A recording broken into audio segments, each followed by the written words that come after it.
Hey everybody, welcome to the Growing with Fishes podcast. I'm Steve. I'm Marty. And I'm BrayneGro. And we do this show every week to try and promote both aquaponic and cannabis production. This week, I had two different separate guests that were going to be on the show, and both of them had things come up over the afternoon. But we do have some, they're going to be on the show in upcoming weeks. Next week, we have Matt from Mountainside Glass is going to be with us. And then I have a couple of other cool guests that we're working on as well.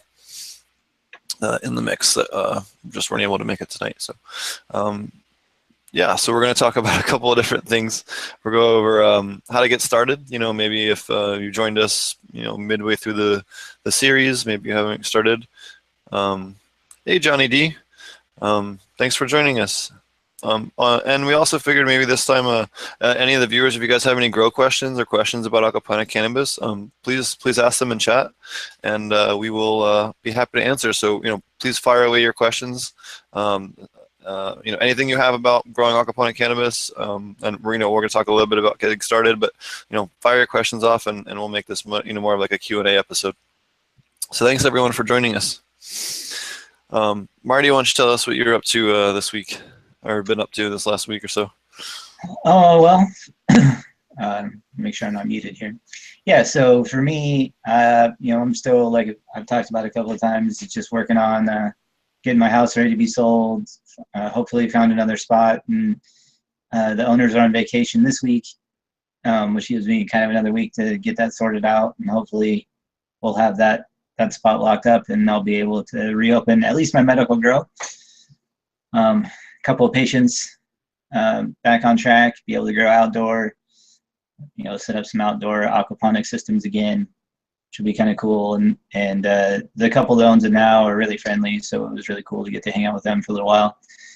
And so yeah, prepping this house to get sold. Somebody's looking at it next week already, so already somebody interested in it. So we'll see how that goes. Obviously, I don't expect it to be the first person that walks through the door, but sometimes that does happen. I know next door, the house right here next door is sold in 3 days. So I don't know if we'll break any kinds of records like that, but hopefully it can sell within the next couple of weeks, so I can still be able to get into this other properly zoned property. And bought a car that we can all fit in, so that was kind of cool. Again, met another cancer patient who's using cannabis. The guy was selling his rig because his wife had bone cancer and needed to pay medical bills. So I felt a little bad about having to buy the guy. It's like his favorite rig, and he has to sell it because this unfortunate circumstance. But I went ahead and just paid him the asking price. I couldn't bring myself to lowball him. I just couldn't do it. So I paid him full price for it. It was a fair price though, so it wasn't too bad. And so just kind of doing normal everyday shit right now. I only have a few plants in the garage, so I don't have any grow responsibilities. But yeah, it was kind of cool to meet another cancer patient, like I was saying, that was using cannabis, during their treatment. And I guess in their lack of treatment right now, she was having trouble getting service from the hospital, and was pretty much entirely on cannabis oil at the moment. So it was kind of cool to get to talk with her a little bit about that. And again, still feels unfortunate to not be able to have the surplus I normally have to be able to help out. I would have loved to be able to just hand them a nice bag full to help them out, but I just don't have that kind of surplus now that I can't grow outdoor. And so that's just one of those unfortunate realities of Jackson County right now. But hopefully we'll get things back on track, get the new property, get the new plants in, and maybe even get something this year. But just kind of keeping things up in the air. Got a few things floating around, and we'll see what lands first, I guess, for the most part. But other than that, making some ferments. We made a dandelion and like buttercup ferment, like a flower power ferment. I had the kids help me with that. We had I have, like I said, I think I said in the show before, we have like a pear that grows. It's like either a sour pear or sour plum. I think it's a plum. and they taste terrible even when they're ripe. But, so they're almost like a sour cherry, but more of a plum. And so we made a ferment out of those, and so I'll store up some plant food that I use to feed the aquaponic systems, and then pretty soon we'll get blackberries. Will be ripe enough to harvest, and I usually do a couple of ferments with those as well, just because they're everywhere and it's so easy to find them, and you know, they're a great source of fruiting nutrients.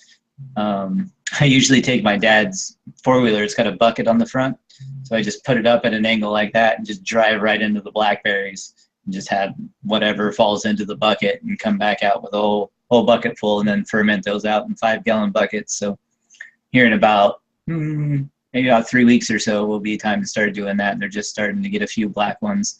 I like them to be almost spent, like almost rotting off, so they'll just fall off nice and easy. I've got a whole bunch of blackberries myself out in the greenhouse. Since it's been closed, it's been overtaken by blackberries.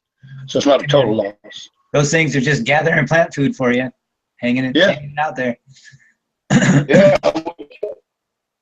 I'll have to listen to the beginning of the show. See, I had a technical difficulty all of a sudden pop up at the last minute. Had to change. But we just started. Don't worry about it. Yeah, so nice. So what was the topic then, if you don't mind me asking, so I can... We're just talking about what I had going on lately, not really too much. Just kind of, I was talking about the ferments I was making, which is the blackberry and the sour plum, or whatever it's called. That's something. So how are you doing your ferments? Are you doing like a Korean natural farming style, or how are you doing that? I do mine with an EM1 bokashi, so it's a little bit like Korean natural, but usually they use brown sugar alone. So this would be this would be more of a extract, I guess, what they would call it, instead of a juice, right? So you have FPJ and FPE, and I'm not an expert on it, but I believe the extract is when you use the added microbes in addition to some sort of carb source in order to break down the fruit. So in this case, I'm using EM1 Bokashi brand, and I usually do about a third of a 5-gallon bucket full of like smashed plums, I guess it is for this one. So about a third material, then I fill it up with water until it's about 3/4 of the way full, and then you know, cover it but not seal it, so it still has some air to breathe. And that's how I do mine. I have some pictures I can throw up in the Facebook group, so you guys can check that out too. Cool. Yeah, I'm starting to follow you and BrayneGro on the BrayneGro and his fermenting. It's pretty interesting. I'm going to start getting into a lot of that because I've got so much available here. You know, I'm kind of like you guys. We all live in an excellent place to get any kind of or grow any kind of produce you pretty much want to grow, and so I'm real interested in that. You know, in fact, I can see, you know, when you mentioned fermenting, you're using, like BrayneGro's using it for doing it to supplement his plants and provide minerals. But I'd like to make some wine and stuff like that too, out of like blackberries, or like didn't you say you got elderberry trees, right? I have an elderberry bush that's in my outdoor aquaponic system right now. I just put it in this year because I couldn't put cannabis in, so I decided to put in some other, you know, fruiting plants since it was already in place. Figured why not. So one of the ones I put in was an elderberry bush for sure. And yeah, I tried to start some of those seeds. It didn't work out too well for me a few years ago, but I'm still waiting on pictures of your elderberry bush and your aquaponics set up in the back. I posted them in the cannabis growers group. Did you? Okay, all right. Are you in that on Facebook? I have to go. I just never have time to go over there. I see, actually, I see Dumme posting it quite often, so I want to, but I'm always busy doing something when I see it. Well, I'll throw some more up also, and then actually, I have a video that I need to upload. My import is messed up. Usually, I just import my videos from Google Photos, but for whatever reason, it won't go through. Like in the last week, I haven't been able to do any of them like that. So I have to download them and upload them again, which is no big deal. But yeah. So Brayne, if you check out in the Aquaponic Cannabis Growers group, you can see the bucket. I just posted a picture of the ferment I do on that. So kind of the same way that you would do a brown sugar cap for a ferment. I do the same thing with Bokashi brand. I just cover that.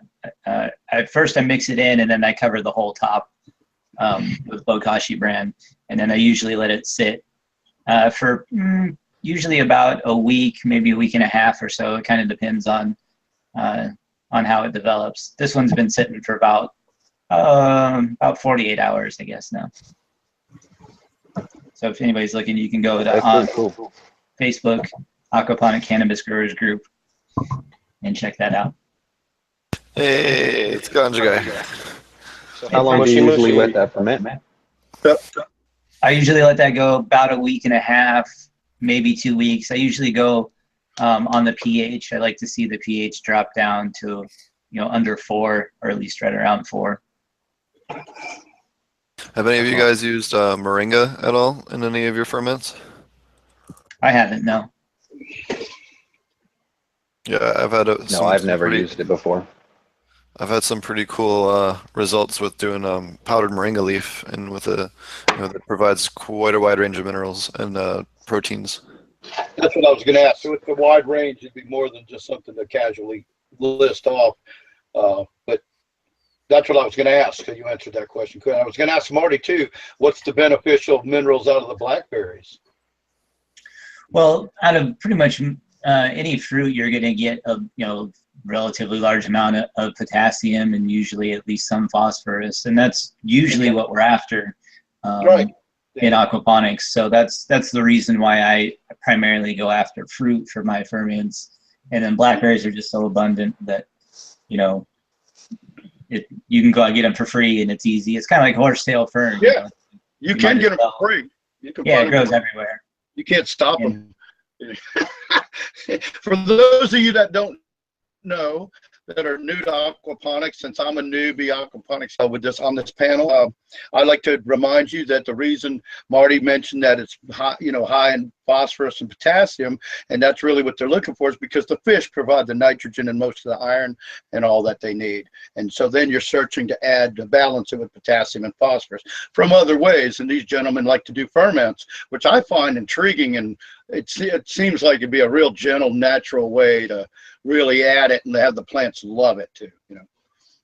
I had really good luck with it, both fermenting and or even feed them to the worms, because that's what I do with I'll even have some solids left over after my ferment is done, and the worms go nuts over them. So basically, I strain everything out and add the liquid to the aquaponic system, or I dilute it into a tea for to spray in the backyard or something like that on the raised bed. Was that blackberries, was it? What was that? Was that blackberries or blueberries? I didn't hear. Blackberries. Would you be able to just feed it to the fish and have the phosphorus and potassium processed through them? That's a better question for Steve. I don't know. That's a good question. Well, as far as with the Korean natural farming method, you can definitely give. Well, I guess it depends on what you're fermenting. Obviously, you want to stay away from citrus fruits. But I have when I did the apricot ferment I've done recently, they absolutely love the fermented fruit scraps left over. I could definitely see that. The best fruit skins, if you can find them, if you happen to have them, you're gonna have to be in the southern half of the U.S. to get them. But if you can find soursop, or whatever the heck they call soursop in the U.S., the skins from that and the leaves from that, it's a tree. It'll tolerate down to, I think, 50. Hold on, let me look up what the U.S. name for that is. Hold on. Yeah, but the Jamaicans, they make a ferment with that in 55-gallon drums, and then they use cow or goat's milk along with the skins from the soursops and the leaves from soursop, and then there's a couple of other herbs there that you use. But also sometimes they'll throw noonie in there as well. Noonie is a really, if you've been in the tropics, noonie is a very common tropical medicinal tree. The fruit is very bitter and kind of hard to take, but they make a wine into it and they sweeten it, and it's much better when it's in a wine. That sounds like what is it that they have around here? Now I'm not going to be able to remember the damn name of it. It's a grape they make wine out of down here in the South. and and you can't eat the grape. It's nasty. I'm sorry. It'll come to me during the show sometime. It's a local thing, but it sounds like that's similar to what you're talking about. It's kind of hard. Is it kind of hard, Steve? No, sour sops they're big. They're Yeah. Like, it's like a size of like a large yam or something, maybe a little bit wider but chubbier, and they're I don't know, very very good. The Latin name is Anoa maracata, and it's really good. I'm trying to find the U.S. name for it here. I was thinking of muscadine. It just came to me. Wait, so you know the Latin name, but not the American name? Well, he looked it up and it gave him the Latin, like a dictionary. Well, I mean, like Mucuna praensis beans, I know the Latin name from that. It's just we did a lot of fish stuff with tropical fish species, and a lot of them they don't have a normal name, so you just get used to Latin names. Oh, yeah, that's cool. It has anti-cancerous properties and all kinds of stuff, but it has a couple of interesting proteins that when you use it in a ferment transfer well. It's also high in vitamin C, vitamin B, and vitamin B2. So it helps a lot. I've also just started mixing bokashi brand in with my fish food, and they seem to really, like the koi, for instance, and the catfish, they'll eat just about anything like that I've thrown in there. Like, oh yeah, catfish. Those guys just want food, whatever it is. Yeah, so I think they would definitely eat it for sure. And then I don't know about like if there's another benefit to feeding it to the worms, but I can tell you they love it, and it seems like they reproduce a lot faster. The worms do.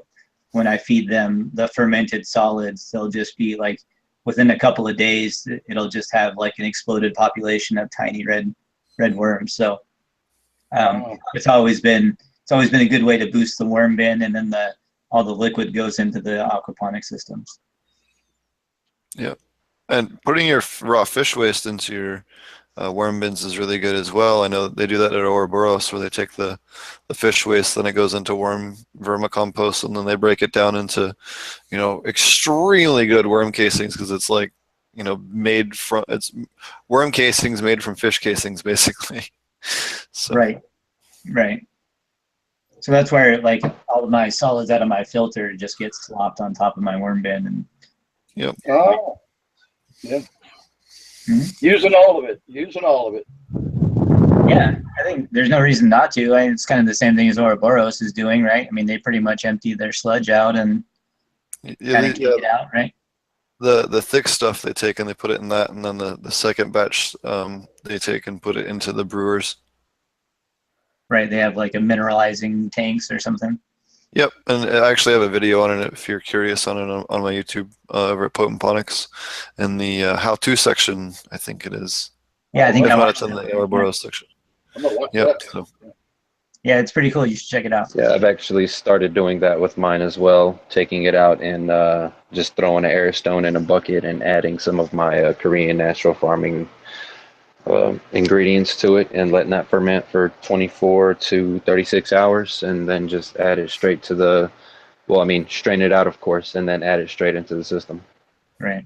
And then I use a lot of I use some filter paper. Some places have in my system, I have little places where I just use like landscaping paper as like a filter, and it cakes up on there, and then I take those out and use them in my sips. So it'll be the separator paper in between. They just get caked in waste. So I use that separator and then just lay it down, and it makes for, I don't feed my sips any nitrogen really, just because you're getting, so much of it from the system already that, Right. I pretty much treat them the same way I dose an aquaponic system, just because you already get so much more from the system already. Do you want to explain to people exactly like your process, or maybe you can go over your process, and then I can mention mine and see if we have any differences or anything as far as the ferments. A lot of people out here, maybe this is new to them or haven't heard of this before. You want to maybe give people like a quick how-to? Sure. So I do a couple of things. So for my own rotation, what I have is in my kitchen, I have a bokashi bucket. which for that is basically just some EM1 Bokashi brand. I add water to mine. Not everybody does. Like a traditional Bokashi bucket doesn't have water in it. If you just look up Bokashi bucket, they'll just have you put all your food waste in there and add the Bokashi brand to help break it down. But I like to add mine. Sorry, go ahead, Roger. Is that Bukashi? That's Bokashi. Bokashi. All right, so Bokashi. All right, thank you. Just so people can look it up. All right, sorry. Mm-hmm. So, like for instance, I ordered Bokashi brand from Terragenics, which is an EM1 Bokashi brand, and it was, I think, on sale 2 for 1 was one of the reasons that I bought it. And then also I've had great results with it, so I would definitely do it again. But it's similar to Labs. I mean, for the most part, their Bokashi brand is a rice brand.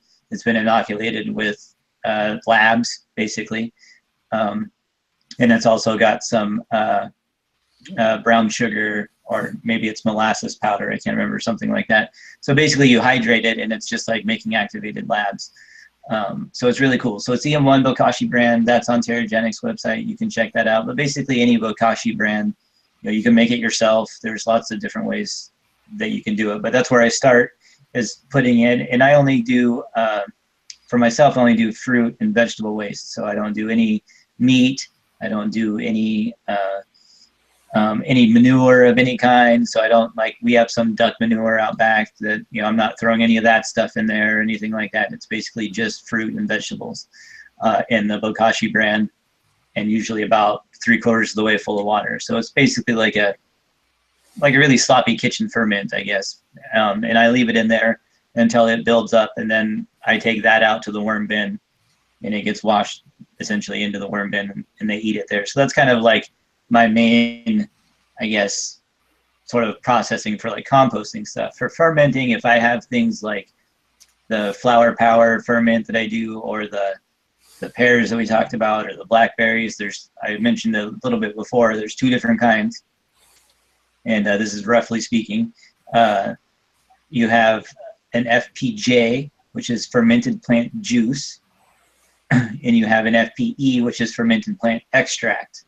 So fermented plant juice would be using just brown sugar. So usually you do something like 1/3 weight of solid material. Usually do water again, just like you do in the other one. And then you do equal weights of brown sugar. So you want 1/3 brown sugar, 1/3 solid material, 1/3 water. You can add extra water if you really want to, but it just comes out more diluted. So kind of depends on where you want to go from there. So then usually you take brown sugar and you make a cap over the top of it. So you fill it up enough to kind of make a solid brown sugar cap to where you can't see any liquid. And then you let that sit for about 2 weeks. Juice usually takes a little bit longer in my experience. And again, you're looking at the pH, and you want to see it dropping down over time, so that you know that the same kind of activity in our aquaponic system that drives down your pH, you should see happening in there as microbes consume the sugar and all that. And then it should go dormant. If you leave it long enough, you'll see the microbial activity stop, and then you can store it ready to go for quite a while. There are lots of different ways for doing that. So that's just a really rough overview. You have people that get really Nazi about it. There's a Facebook group actually called Korean Natural Farmers, if you want to check it out, but they are really strict in the way that they do stuff. Myself and other people have already been kicked out of it because we don't do stuff exactly like they do. But they do have a lot of great information, and as long as that's something you're okay with, it's a great place to just be a fly on the wall. But if you speak up, you may get kicked, just so you know. Or if you do anything different, they don't like that. They're pretty. It's the Korean Natural Farmers group. Have you checked that out on Facebook? The Korean Natural Farmers group? Yeah, it can. PFA can be that way sometimes. No, not PFA. This is like even worse than PFA. Like there's people in PFA that complain about, like, there are some of the worst people in PFA that are, elitist and all that other stuff. But like literally there was a lady there. She's in PFA now. That's how I know about this, because like I said, I got kicked out before over how I do my ferments. Apparently it's not perfect or something. So and so kind of the same thing happened to her, was that she had posted a question, something about fermenting. I can't remember what it was now, but it seemed, you know, like a reasonable question. Like she was literally just curious about changing up a process, and they just like completely railed her. It was like, it was disturbing, some of the language that was used. I mean, I've seen some pretty nasty Twitter wars, but damn. Wow, that's pretty bad. Yeah, it was pretty ugly. And they ended up kicking her out over some, like, just questions. So I don't want to give them too much of a bad name or talk too much shit about them. But like I said, if you're really interested in that, like the differences or like the real traditional way of doing Korean natural farming, then you can go talk to them, because they know all about the very traditional way of doing it.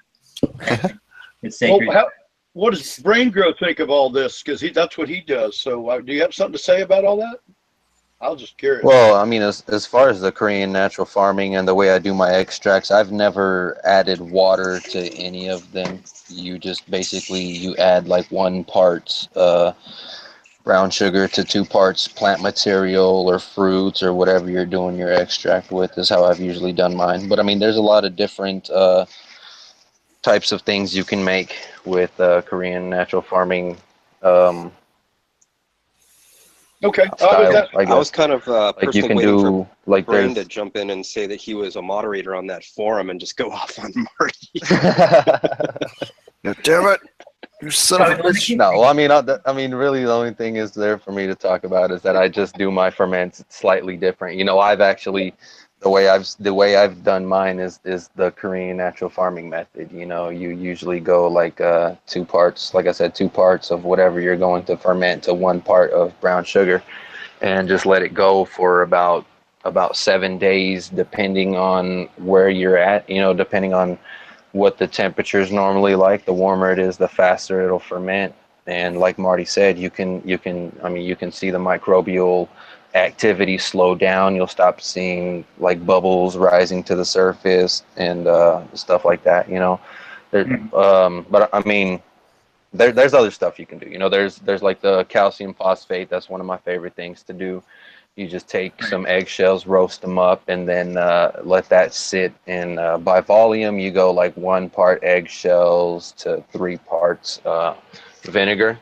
And that's one thing I was going to try and start making my own of, as well as vinegar.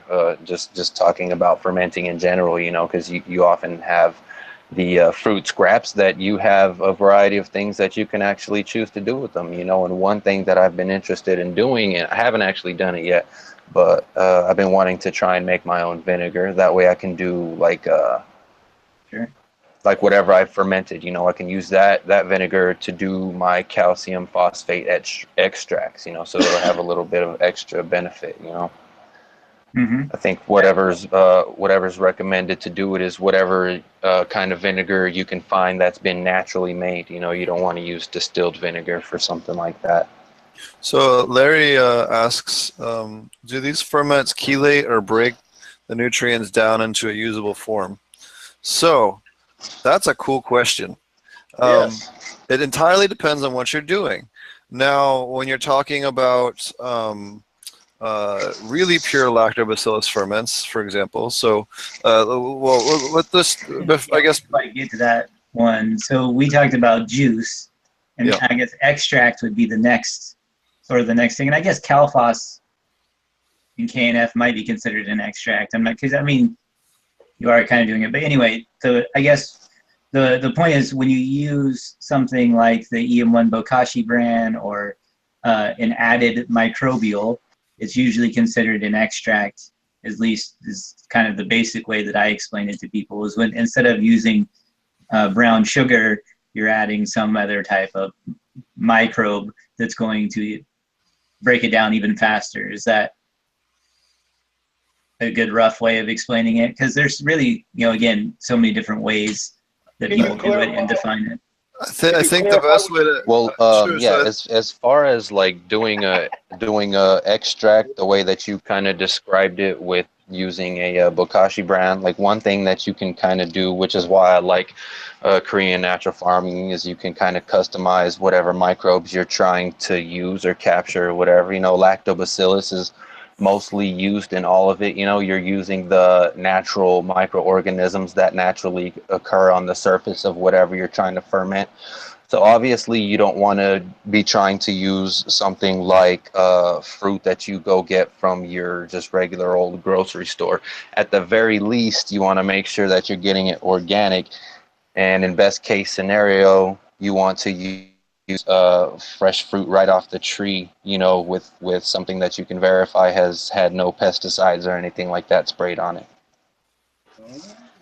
Yeah, I wouldn't get blackberries from like alongside the road or like. Yeah, I actually did an extract with the black mulberries. I think I was talking to Steve and Roger about this. I'm not sure if you were there or not, but just when I open the jar and smell it, it just smells like wine. It's just like a real deep, rich red, and just smells like wine whenever I smell it. It's awesome. Yeah, it is. That's what it is actually. I mean, it's really. Yeah, pretty much. Yeah, for sure. And for the most, like basically, you know, it's left.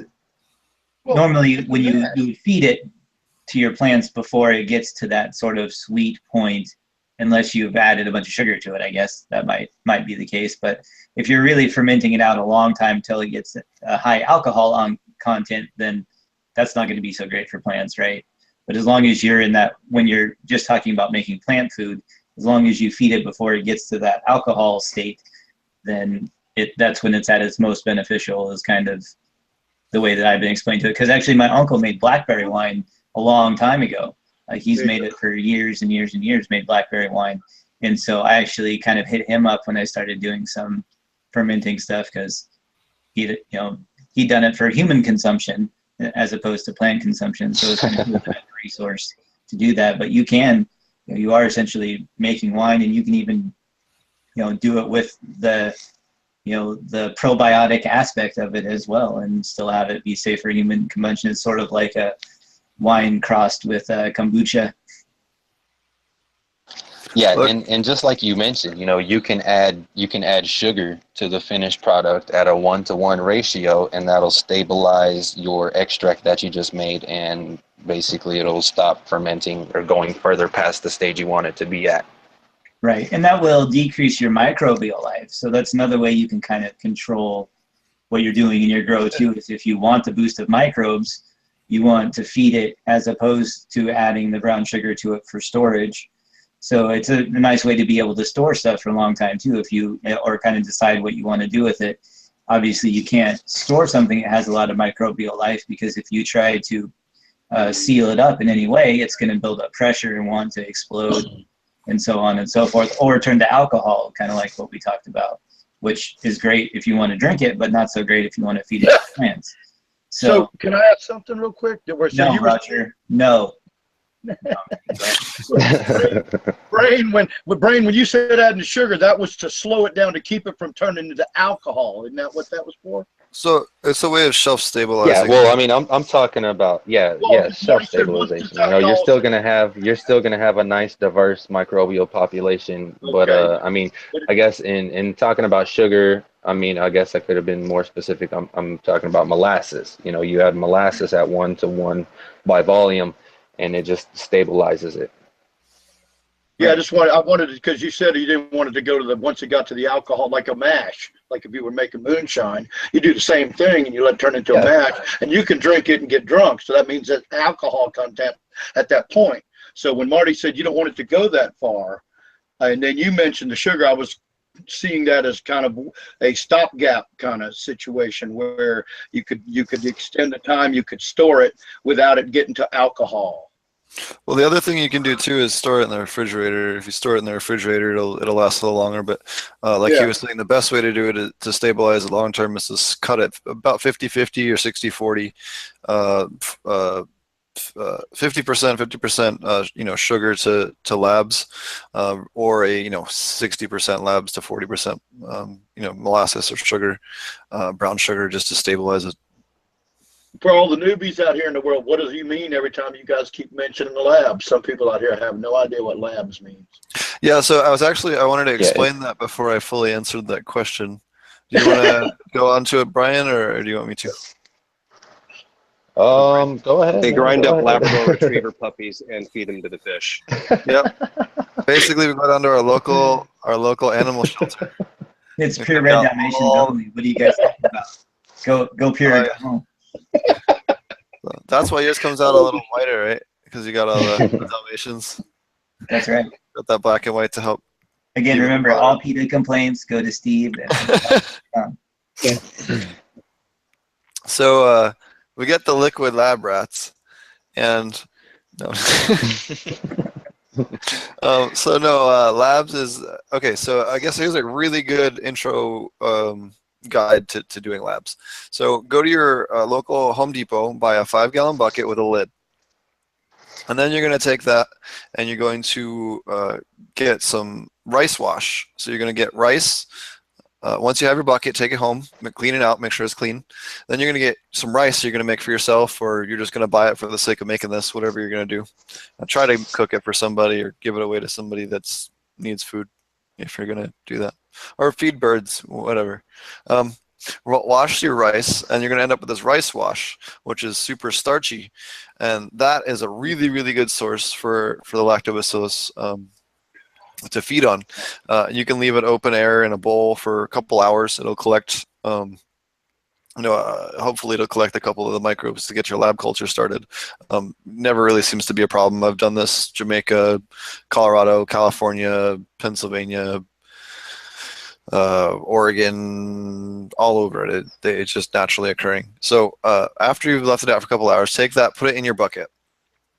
And then you're going to take molasses. You're gonna need about how many gallons of rice water do you guys use when you do it? I usually use about 2 or 3. I've never done it on a large scale. I'll just throw like an 8-ounce jar of the rice wash and let it sit out for a few days, and then just add that to about a gallon of milk or gallon and a half, give or take. Okay. 1 second, we gotta do some moderation here. There we go. That's better. We had some random troll in the thing that was being a dumbass. Yeah. So where were we? Okay, so you're gonna get about 2 or 3 gallons of rice wash. So it might take you a week to gather up enough, and then you're gonna get a gallon of milk, and you're going to pour a gallon of milk in there. Ideally, you want about 1-to-1 ratio. So actually, you'd be about 2 gallons of milk and 2 gallons of the rice wash. I just have lines on my bucket that I put with Sharpie, and I just fill them up to each one, and makes it simple. I highly suggest doing that at home, so especially if you're trying to repeat your dosing. Good idea. And then you're going to take. So you have your rice wash, your milk, and then you have your molasses. So you're going to put, 2 to 3 pounds of powdered molasses into the bucket. You can buy that dirt cheap. You can get a big, huge bag, like a 5 or 10 pound bag of molasses at the garden center for, I think it's like $11 or something. It's not expensive at all. So you put that all in there, and you stir it up real good. And then you can take moringa leaf, you can take spirulina, you could take, what's the kelp stuff called? The generic name for it? Maxi crop. Any of your kelp-based stuff, and if you use any of those, or even like Marty suggests using dandelions and things like that, what it'll do is it'll take and break down the chlorophyll and break off the phytocyanin and some of the other, as well as some of the other compounds, and break them down that the plant needs, different proteins. Just one example. breaks them down and makes them isolated and makes them stabilized in with this lactobacillus. And the bacillus immediately loves to work with the plant root system and interact with that rhizosphere. So what happens is you take all of these proteins, that the plant proteins and plant essential proteins, with that carrier, with the lactobacillus, immediately gets delivered to that root zone, and the plants happily uptake them and go, hey, I don't have to make this complex molecule now. I can just attach on the simple ones. Okay, cool. I have chlorophyll A, I have chlorophyll B, I have, phytochrome, I have whatever compound that it needs, that you're able to get those base building block proteins from. So that it just makes it much easier for the plant to work. You get incredible growth. So you got all those things in your bucket that we talked about. You're going to stir it all up. Then you're going to put the lid on that, and you're going to seal it up real tight. And you're going to put it in a cool place, maybe like in your basement or on the first floor, on like a cooler area underneath a desk. And you're going to not touch it for 2 weeks. And then once those 2 weeks goes by, take it outside, crack it open, and you'll have your ferment. Now, you're going to have something that resembles cheese on top. Take that, put it on your vegetable garden, put it on your fruit trees, put it on your lawn. If you've got a patch of lawn that needs to be revived, if there's a dog that went to the bathroom in an area too many times, it'll help re-stabilize that soil and make it much more positive for plants. Your chickens or ducks or your dog, yep. You can grind it up, feed it to your fish. Oh yeah, yep. And fish love it. You can feed it to your animals, feed it to your livestock. It's great for live cows and horses. They've been using it since the 16 or 1700s for that. You can also make your own cheese out of it if you're interested in doing that. And there's a couple. I mean, you can also use. I've heard people of using potatoes. They kind of mash potatoes or boil potatoes and make like a liquid potato mash, and then use that in place of the rice wash. So you can experiment with other starches and things like that as well. You don't have to, stick with that. Just. I see Roger over there right now. He's like, I go full on vodka if I'm getting potatoes. So you can do vodka dosing too. So that's it. Could make vodka. Yeah. And well, so before we totally switch gears on that, experiment with the ferments. Maybe putting some strawberry leaves or some raspberry leaves or even some berries in there into that lactobacillus ferment, or some of the soursop skins or peach skins or anything that's non-citrus and not a nightshade. You don't want to put tomatoes in there or peppers would not be good. So, don't put anything, or potatoes, don't put those in there. But anything else is fine. Fruiting crop wise, you could put zucchini and cucumber and beans and stuff like that. That'd be just fine to use for a ferment, or any of your leafy greens. If you got some frumpier leaves or stuff like that, as long as they're clean and not, you don't want to introduce another fungal thing in there. But it works really, really well for breaking down those proteins that the plants use, especially when you have a source like that. So you can use potatoes in place of the rice wash, but you can't use potatoes in the rice wash. Is that what you just said? You could use them both together. Yeah, you can experiment. You could use quinoa wash. I mean, millet wash would work just fine. What about beans? Sure. One thing I've seen done with the potatoes is they'll just make a baked potato and throw it in a what's it called, a paint strainer, like a paint strainer bag, and just take that in their bucket of water and just squeeze the shit out of it till it starts releasing all the starches, and that'll cause the water to get real milky. Yep, I've seen that too. Yeah, cool. So beans. Yep. Yeah, you could wash beans too. Basically, you're just looking to wash off microbes into the water is all that you're really looking for, and different ones grow on different stuff. So you might get a few different strains, but for the most part, you're going to get what you need anyway. And when you're doing even the rice wash, you're probably getting a lot, but what you're counting on is the labs, the lactobacillus themselves, is to outcompete everything else if you give it that food source. So, for the most part, as long as you are just rinsing something, whether it's beans or rice or any of those things, and then adding in the milk the bacillus is gonna take over because of the food source that's present. Does that make sense?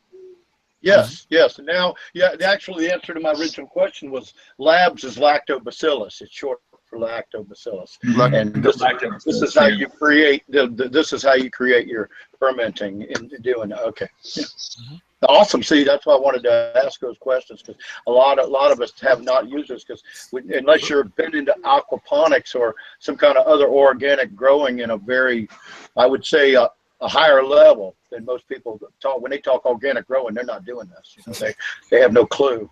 You know, so that's what I'm loving about it. So that's why I pick y'all's brains, because we're really spreading the information out here now. I'm telling you.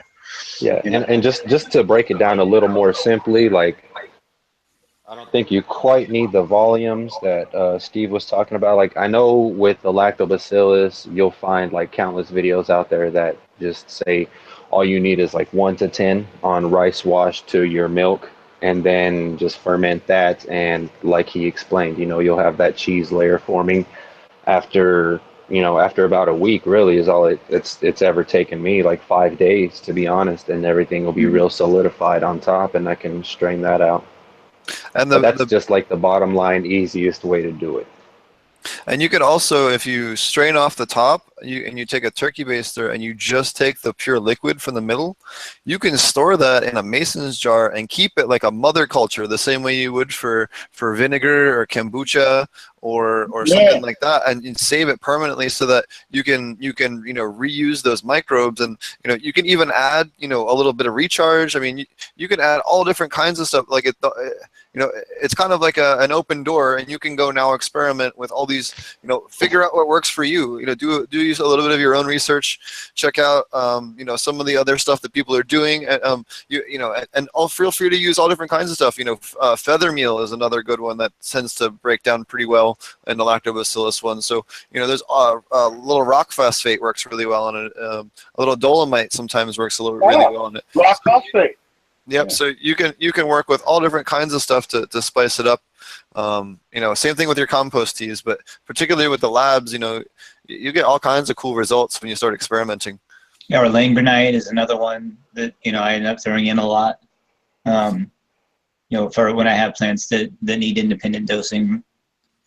So that's another one that you can throw in there too. But it is, I think of it a lot like like the grazing cows, I guess, because it's very easy for people to visualize a cow out in the field eating something and then, shitting out nutrients. And really it's the same thing for a microbe. There's just billions of them and they're super small.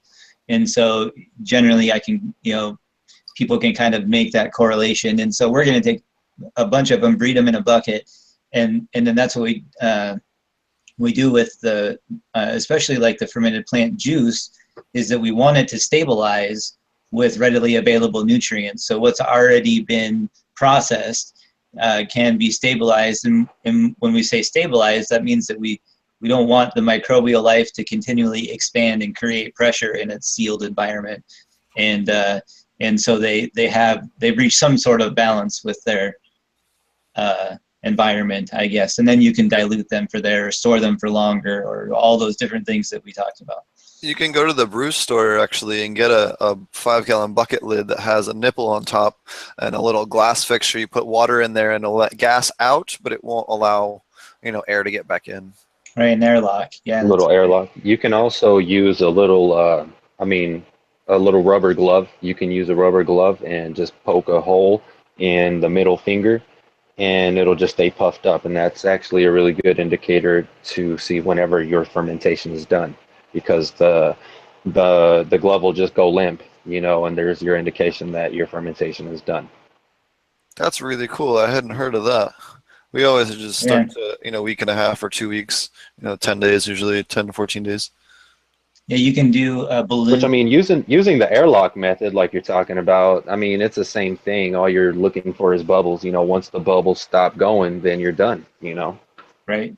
I've seen people use, and I've used myself, like if you get the water balloons that are really small, then you can put those over the top of it as well, just like a little tube off the top, and it'll, like, you can tell when it like inflates the balloon to a certain size, then it's given off so much air in the exchange that it'll inflate the bubble. or the balloon a little bit, and so then you get an indication of it there.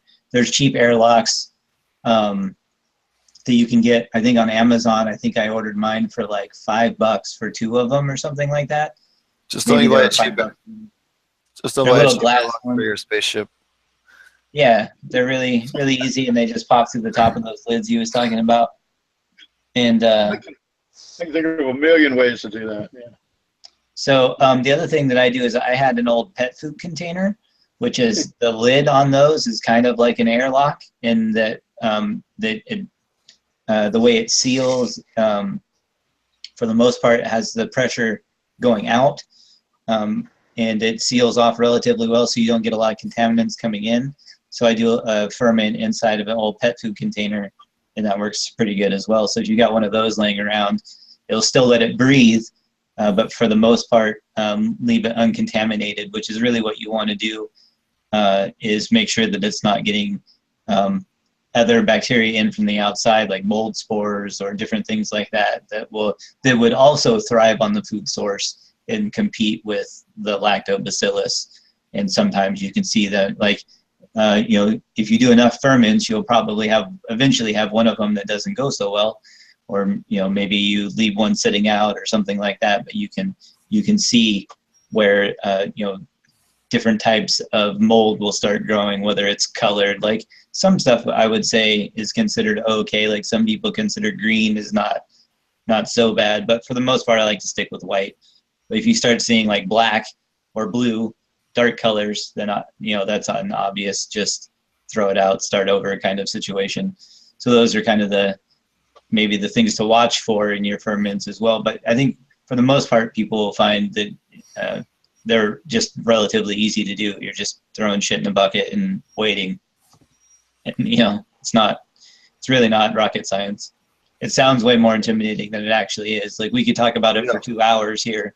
In reality, we could go out in the same amount of time and have like 20 buckets set up, and it's just that easy to do, especially if you have a way to collect something locally. Like, we talked about the Korean natural farming. One of the guys I watched videos on is Chris Trump on YouTube.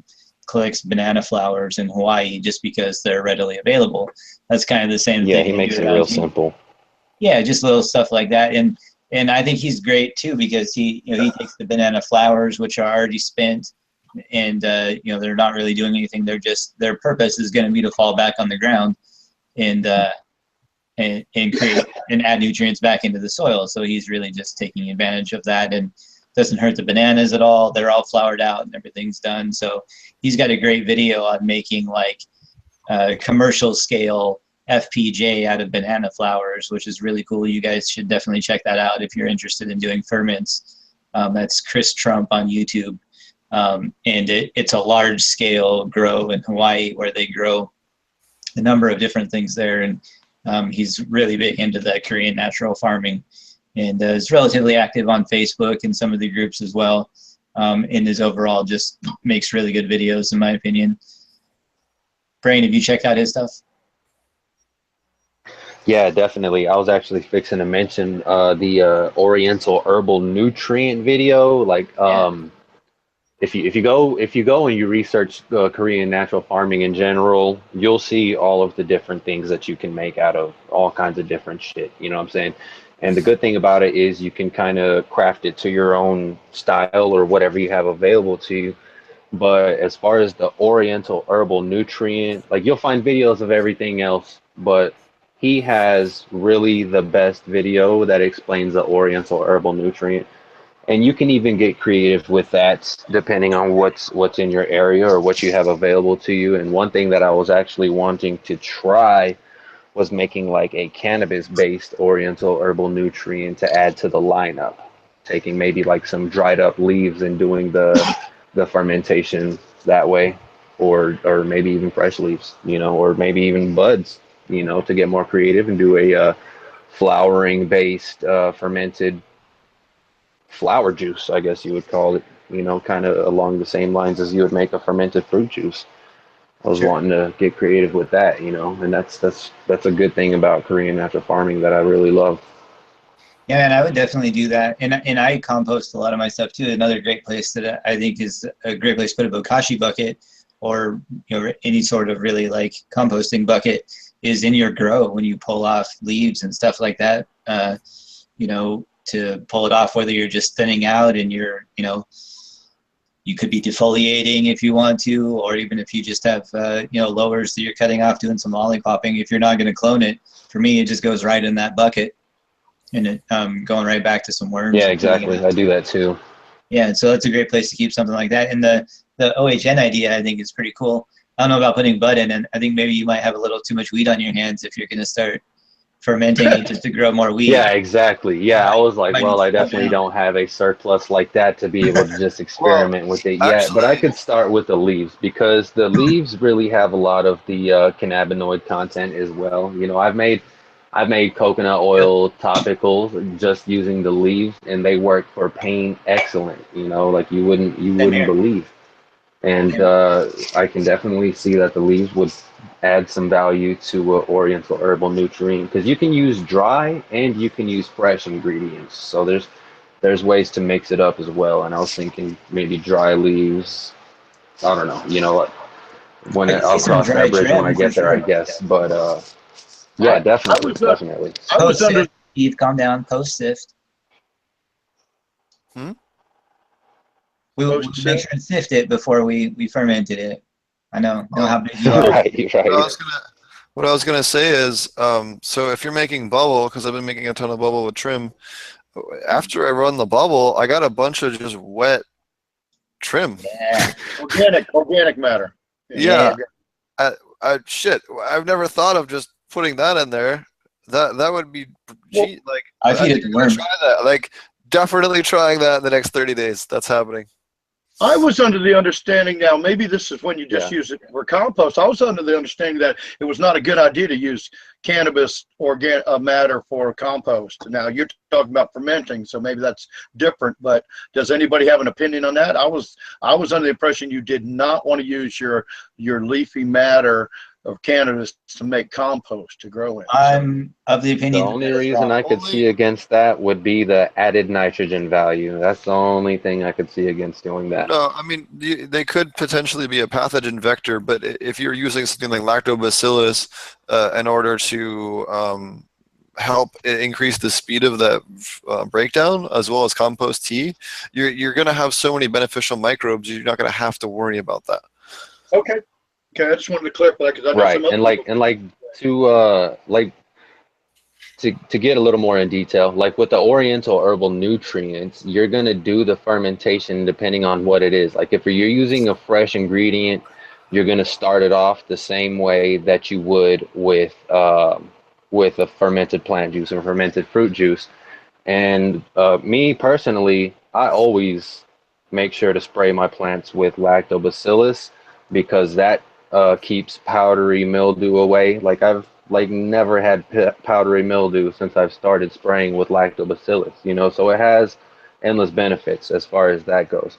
But so I'll take that, obviously it's already populated with lactobacillus, and I'll throw that in and do the fermentation that way. And if you're using dry leaves, then you're actually going to use a wine or a beer, like a low content alcohol beverage, to do the rehydration process, and then you'll add sugar back in that way, and then it's really a long drawn out process, which is why I mentioned, if you really want to see how that goes down, check out that dude Chris Trump's channel, because he really goes into detail with it.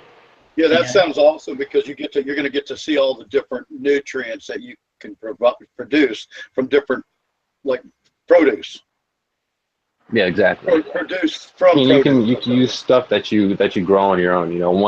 One thing that I've done in the past, like last year, I had some tomato plants growing outside, and I used that to do a fermented plant juice. And that, whenever I use that really, like, if you want something to really make your plant start branching out, that seems to have hit the nail on the head for me. Because if I need something to start branching out, I'll mix that fermented plant juice up that I made from the tomato plant, and that just makes them just really start shooting out stems. So you're making a tomato ferment that's not having any kind of negative impact, even though it's a nightshade? No, I mean, I fermented it the same way I've done anything else, you know, and I spray it foliarly. I don't know why. Uh, I guess you can go ahead and educate everybody on why that would have negative implications. Oh, just nightshades have a couple of different compounds in them that are they call it lilipathy. Basically, tomatoes they release histamine and a couple of other compounds, basically to make other plants not grow as well near their root system, so that they can, steal all the nutrients from the soil. Have you guys ever heard of companion plants? Those are plants that they don't necessarily attack each other underground, whereas you have plants that don't like to be around each other, that'll constantly go to chemical war, in the root system. Think of it as the same way as like a reef, like on a coral reef. The coral is always fighting each other at night. A lot of people don't know that, but they'll release tentacles and attack each other at night, or release different chemicals to make each other not grow very well. Oh no. Yeah, one thing I've heard that has that, I guess, ability that kills off other plants or releases whatever to not make them grow as well as sunflower. That's one thing I've heard about. Yeah. Well, I've heard the same thing that Steve was talking about. I think he got disconnected there. I've heard the same thing, is that you wouldn't want to do that with tomato leaves, which isn't, I mean, a lot of people told me a lot of stuff not to do about aquaponics that I've already done. It's turned out fine. So, Seriously, right? I really don't want to get too much into it, but I have heard the same stuff, we'll say the same rhetoric about tomato stuff, and it doesn't surprise me that you didn't necessarily, like, people always act like, oh, if you do this, then your plants are just going to shrivel up and die, and it's just not. Right. Maybe there are some sort of ill effects you didn't notice, or maybe it didn't have any at all, or maybe it provided an amount of stress to your root system that creates something that you like branching out more. Right. Like maybe there is an element that's detrimental, just like super cropping is detrimental to the stem, right? But it's still beneficial overall. Hey, welcome back, Steve. Yeah, sorry about that. I don't know what happened. My internet connection blipped out for a second here. Hey, no problem. Living out of hotels until I find a place here, so it's just taking forever to find a place up here in the Bay Area, as it is. Yeah, so we were just continuing what we were talking about, the same sort of, like that. I heard the same stuff about tomato leaves and stuff before from other people as well, that you didn't want to ferment them or use them in any type of stuff like that, because it would inhibit their growth. And so we were just sort of talking about, how that, maybe to a certain level, but it's not like your plants are just going to shrivel up and die if you, feed that to them. And in this case, who knows, maybe it's causing a small amount of stress that's having the plant that he's seeing branch out more and create more branches because of. So just a theory, we're spitballing.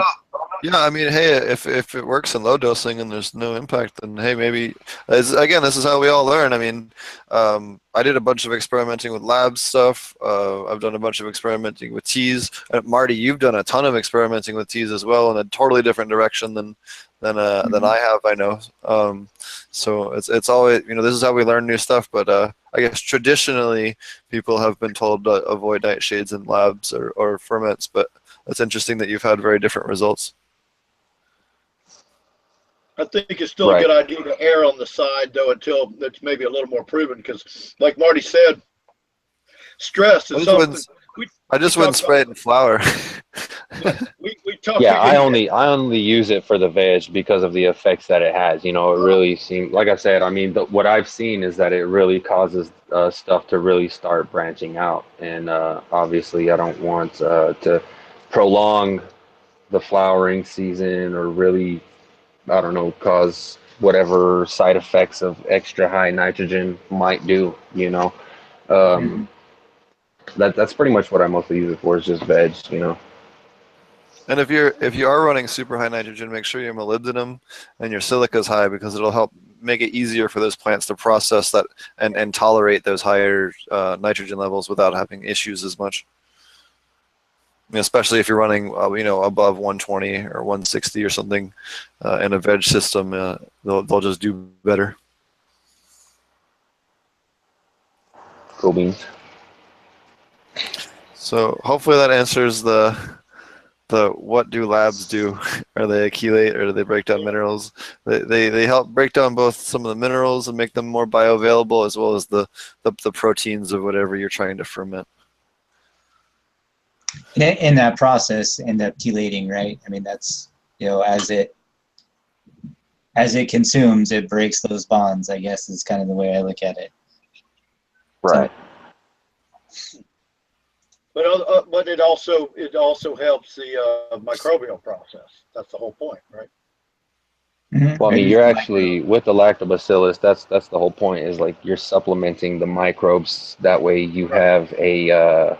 You're trying to control the microbes that break it down. Basically, you want it to be stuff that, like with the lactobacillus, one of the benefits of it is it keeps pathogens away. So you don't want to give another microbe a chance to get a foothold in what you're trying to ferment. I mean, which is one of the points that Marty made earlier. Right. And we discussed that in depth too. Yeah. Right. So if we just kind of go back to my cow analogy, it'd be like if cows could actively defend themselves, they were like half cow, half wolf or something, so that they were also, that's kind of why that microbe is selected and used so often, is because it will outcompete everything that's there. So if you put in a food source, so just imagine like, when we put in a food source, it's like just a huge field full of grass already grown this tall, and they can just come in and eat as much as they want to. Then once it's all eaten down and it's relatively one height, and you just have a little bit of growth and a little bit of consumption as opposed to a large food source. That's what we're talking about, being stabilized, right? So you don't have a big bloom anymore. So just like if the field was already grown 4 foot tall full of grass, you'd have a whole bunch of food readily available, no cows eating it. And then you release all the cows, they eat everything down, and then you would eventually reach an equilibrium. And then that's kind of what our analogy is here for stabilization. Does that make sense, Roger? That's excellent. Yeah, I think everybody else there can understand everything we've gone through because we've broken it down so far tonight. It's fantastic show tonight. Sometimes the best shows I found, I always think we say the best shows are with a guest, and sometimes like last week's show, it basically turned into a guest and Steve and BrayneGro, and I'm telling you, man, I watched the whole show and it was freaking awesome. Because y'all just started talking about teaching people how to do shit, Yeah, like tonight, this is great. Yeah, I'm having a good night. Yeah, excellent. Thank you so much, Marty, and all of you guys for, allowing me to question you and break it down from all the beginners and potential aquaponics growers out there. Because even for organic growers, there's so much to offer to hydroponics and organic. Not as much because you're not going to dump, concentrates, that turn your and thicken up your resin hydroponics so much. But in organic grows or soilless grows, I can see this, like I'm doing soilless grows right now. I've been through hydroponics. I got a greenhouse with 250 plants. I don't need to do hydroponics experiments. I'd rather do small experiments, and I've been going through a soilless phase, and I can see in the soilless phase, just like it's like your dual root zone. I'm kind of taking your dual root zone, the top layer, and thinking of it like that, and adding that kind of thoughts to growers that want to do soilless, that haven't got to aquaponics or hadn't decided to take that step. And so I find it fascinating, just like the Korean natural farming and the what was it, the organic nutrient? What'd you call it, BrayneGro? What organic nutrients or something like that? The Oriental herbal nutrient.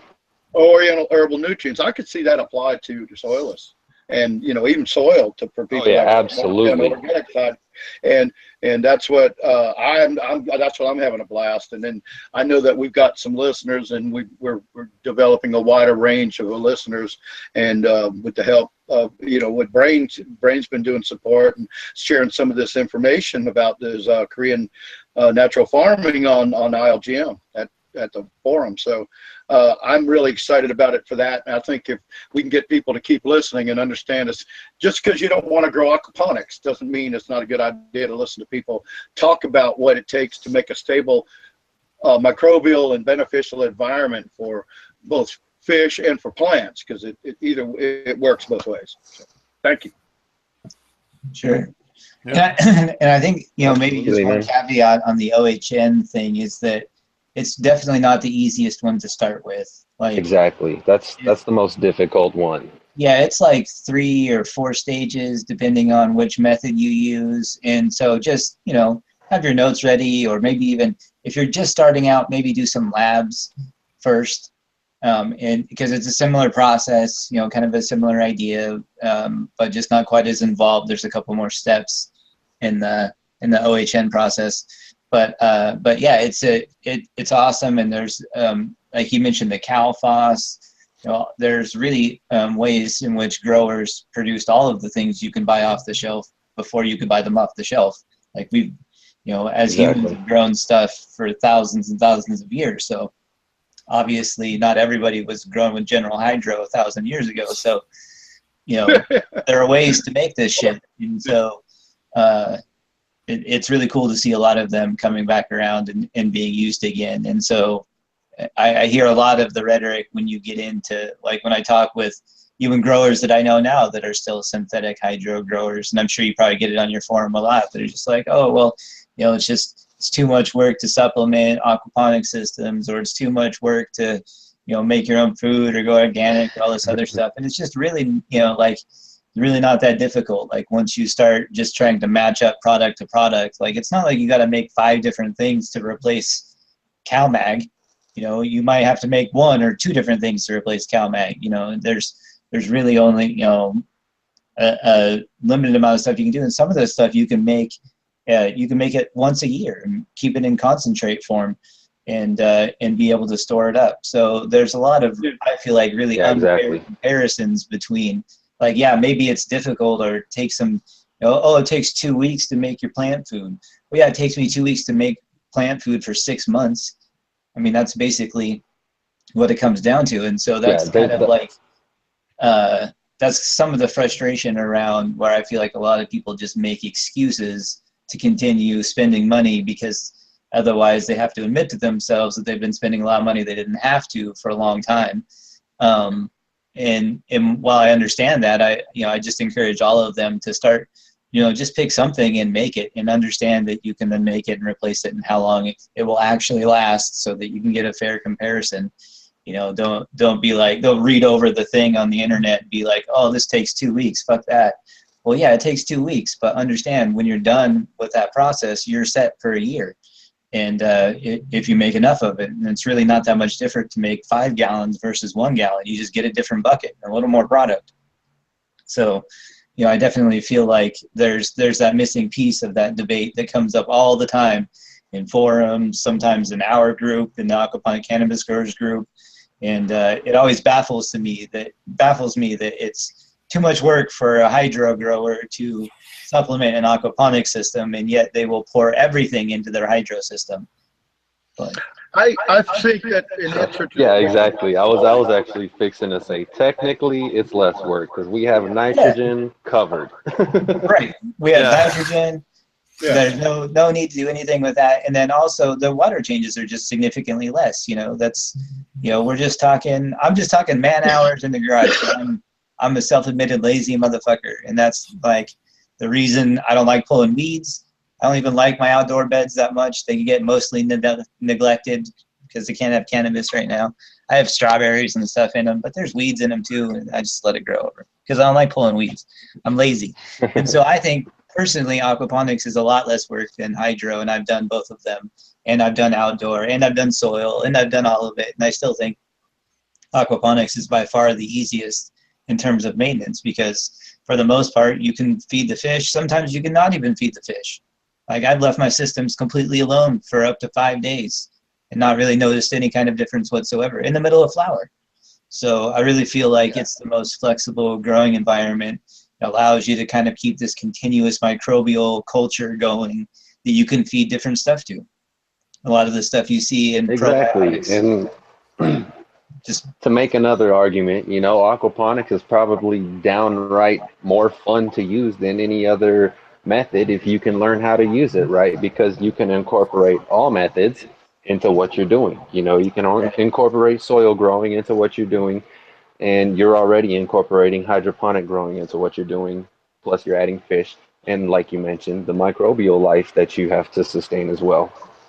right, you have to, or your system crashes. I mean, it's like, you know, it's literally a culture, right? I mean, if you think about it, like I Exactly. harvest mine to feed to my sips. I harvest microbial life to feed to my raised beds from my outdoor systems.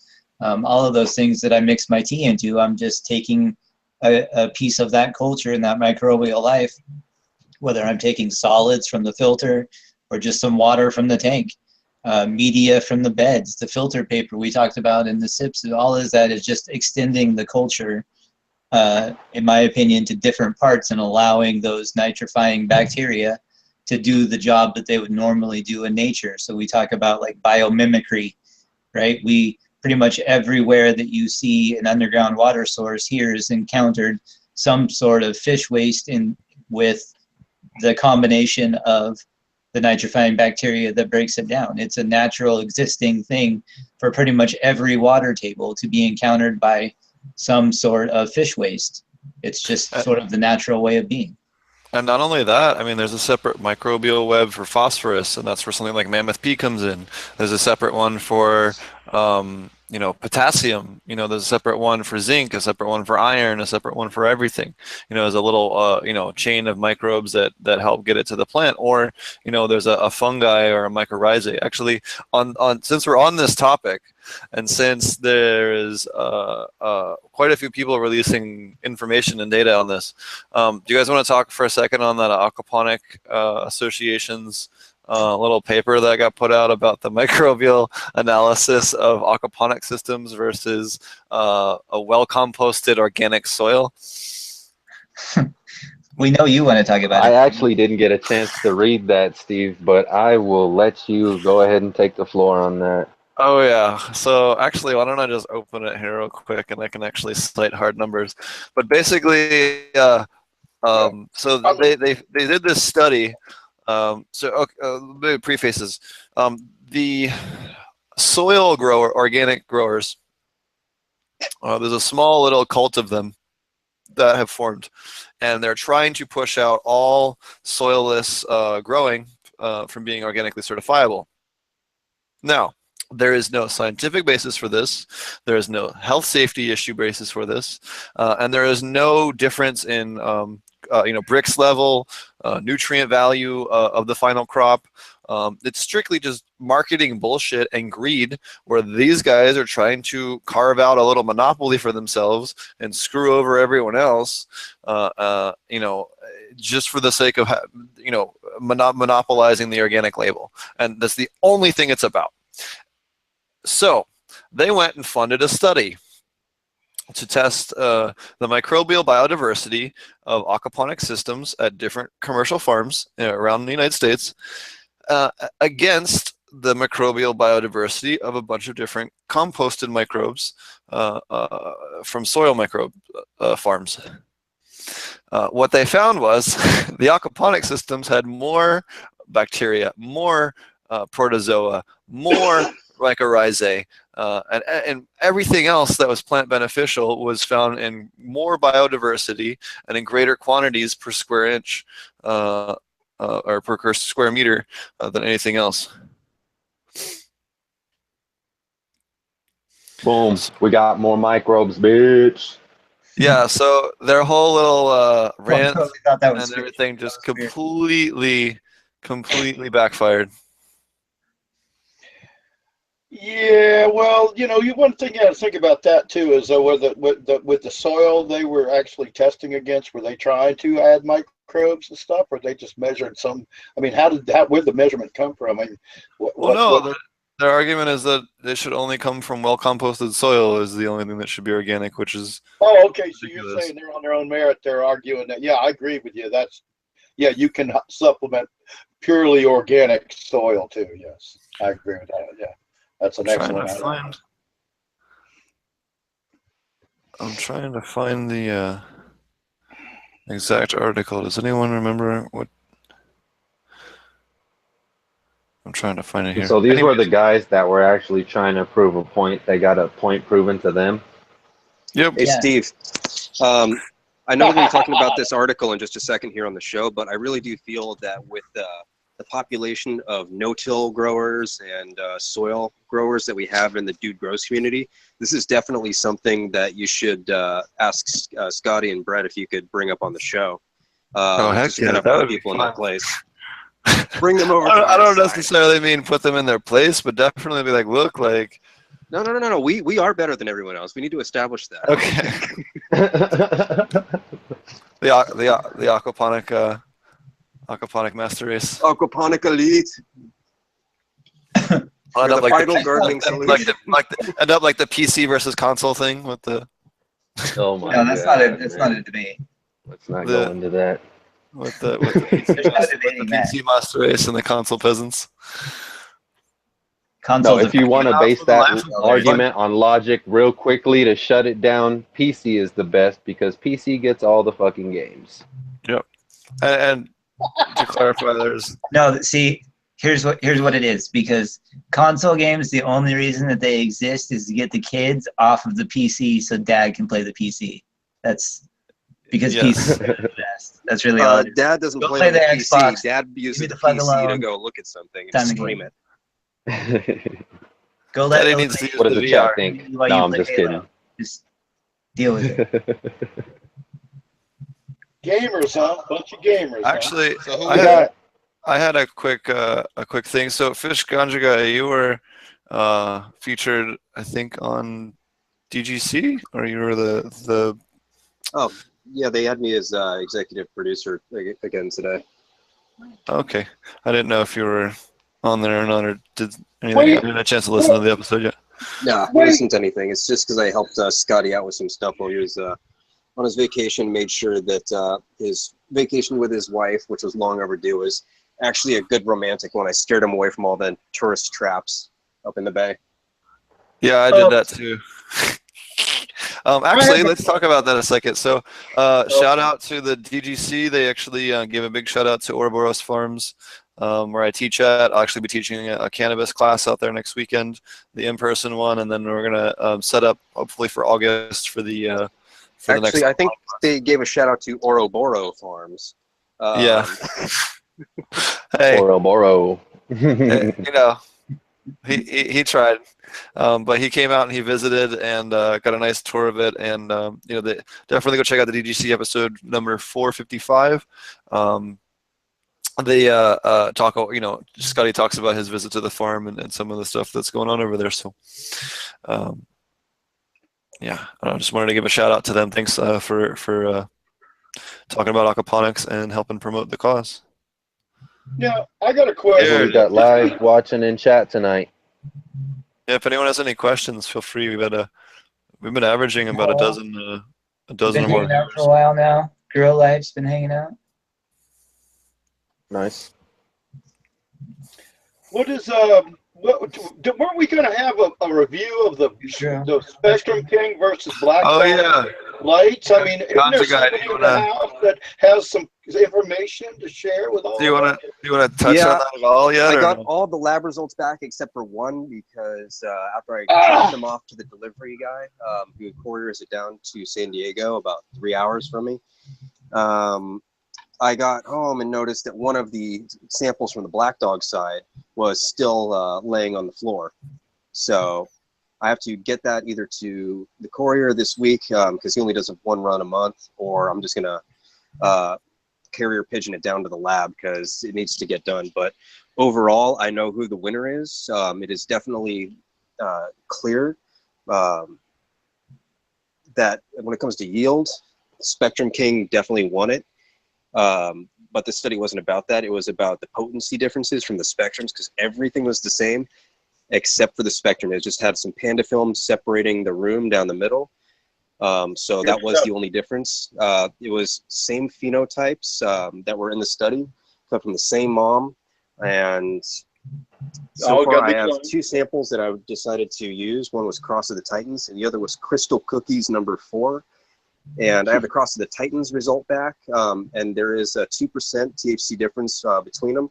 I just want to get that other one from the Crystal Cookies back, so that way I can make sure that it's both going towards the one lighting company, and not one is one way, one's the other way, because that would just be inconclusive. Strain so dependent. I just want to hold on and wait until I get that other result back, because they're completely different genetics on those 2 plants. So I know that it's not going to be a strain dependent thing. No, okay. Because it could be actually, yeah, it could actually be. The light might affect So, I don't want to to speak too soon. I want to make sure I get all my stuff back from the lab. Unfortunately, I can't do the terpene profiles for it yet. I'm going to save a couple nugs just because I want to do that down the line. But Oh my God. I've had bad experiences with What's that? SC Labs, so I don't want to work with them again because they really screwed me around the last time. So the lab that I'm going with these days, they aren't going to have terpene profiling or testing available until end of the year. You're supposed to have it earlier this year, but running a little behind. Shit happens. It's expensive equipment, so I can't really hold it against them. But I'm trying to get those results as soon as I can, and I'll be announcing it on my channel and also here on the show. Cool. Awesome. Do you want to make any statements about that at all, or as far as? I know what you're hinting towards. All I can say is, yeah, there are a couple things about one of the lighting companies that I was not fond of. One of the issues I addressed with them, and it sounded like they really didn't care. But there are things that growers need to be aware of. So, actually, I'll just go ahead and say the 2 things, because people should be aware of this before they choose which light they want. With Black Dog, there were 2 things that definitely stood out to me. Actually, was it 2? Yeah, 2 things. One, if you're using ladybugs in your garden, you're going to have a lot of dead ladybugs inside your lights. Between grows, I have to empty out probably close to 200 ladybugs from each light from Black Dog, because the fans suck them in and keep them in there. And that is a fire hazard issue, I feel. I think that they need to put like a screen up instead of just having open air cages to block like large objects coming in. They should do a kind of bug screen that still allows ample airflow. But that is a fire hazard, in my opinion, if you're running ladybugs like I do. The other thing, and this is something that I did address with them, and I'm hoping that they are working to correct it, is originally I was using a 240 line with a wall outlet timer, and those wall outlet timers, when used at 240, allows about 5 volts of electricity to leak through. I checked it with the meter, and it's not just one brand, it's all brands. So the Spectrum Kings stayed off when it was supposed to be in the dark period, but the Black Dogs picked up that extra 5 volts, and they glow in the dark enough that I could read a magazine underneath them. So, but if you use like a full-on like light control box, like one of the $200-300 ones, it completely shuts off the power flow 100%. So you can run it no problem on the 240. So, but I checked the 240 cable on my Phytomax 1 series and the 2 series, and it was the same issue. So I'm hoping that they're going to correct that with their driver. But they work fine on the 110 volt, 120, whatever it is. And if you have a lighting control box, there's no problem with the 240 whatsoever. It's just if you're using that wall outlet timer. But I do feel that they should have a disclaimer on their site when you're choosing the 240 volt cord to say, make sure you have this lighting box. Otherwise, people are going to be assuming that they're in the dark period in flower, and really there's a glow. And that's just going to stress their plants out, keep them forever veg. It's going to cause issues. Yeah. Yep. Yeah. So I'm hoping, and they're a good company with great customer service. I'm hoping that they were receptive to my feedback and that they're working to improve upon that. But those are just 2 things that I noticed about that light. Then those are just issues that I didn't have from the Spectrum Kings.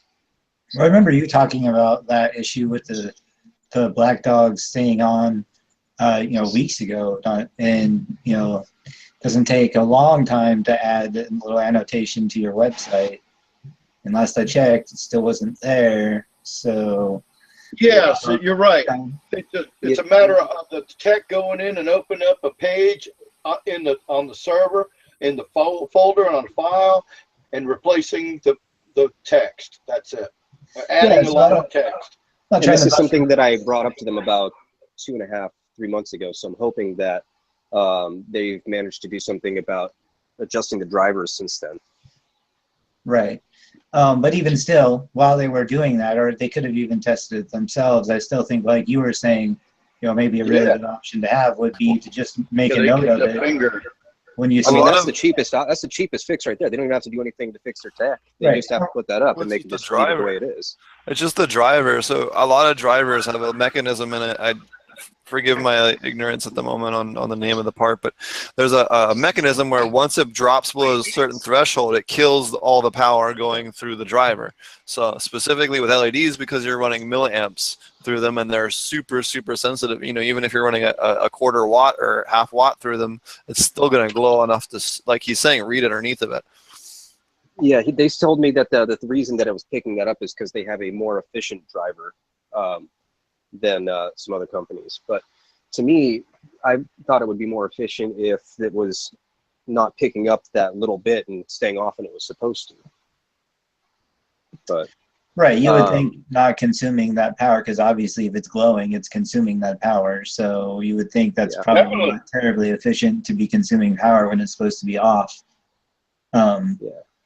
So that's just kind of my, and again, they've had a little while on it, and hopefully they, the only reason I want to bring that up is because, I do think that the best thing to do would be, if you want to continue and test it or fix it or adjust your driver or whatever, all that's great. I think that they should do that, but they don't have to.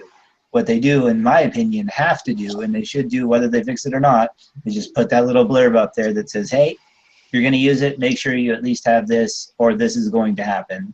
And I think they could test that, be sure of it, and be able to list that inside of the time they've already had, and hopefully they'll just decide to do that soon. All right, guys. Well, I gotta cut out. I gotta go start making dinner for my wife. But it was great hanging with everybody. I learned a ton. I'm gonna be re-listening to all that stuff about the lactobacillus because I'm gonna give that a try. And now I know how to do it right. And at a scale that's probably what I'd be doing with that 8-ounce jar to the 1 gallon of milk, like Brayne was saying. That's around my scale. And just want to check, Steve, would you say that's more something to put into the when you get that mix done, for the aquaponic water or in the soil zone, both? Steve, you're muted.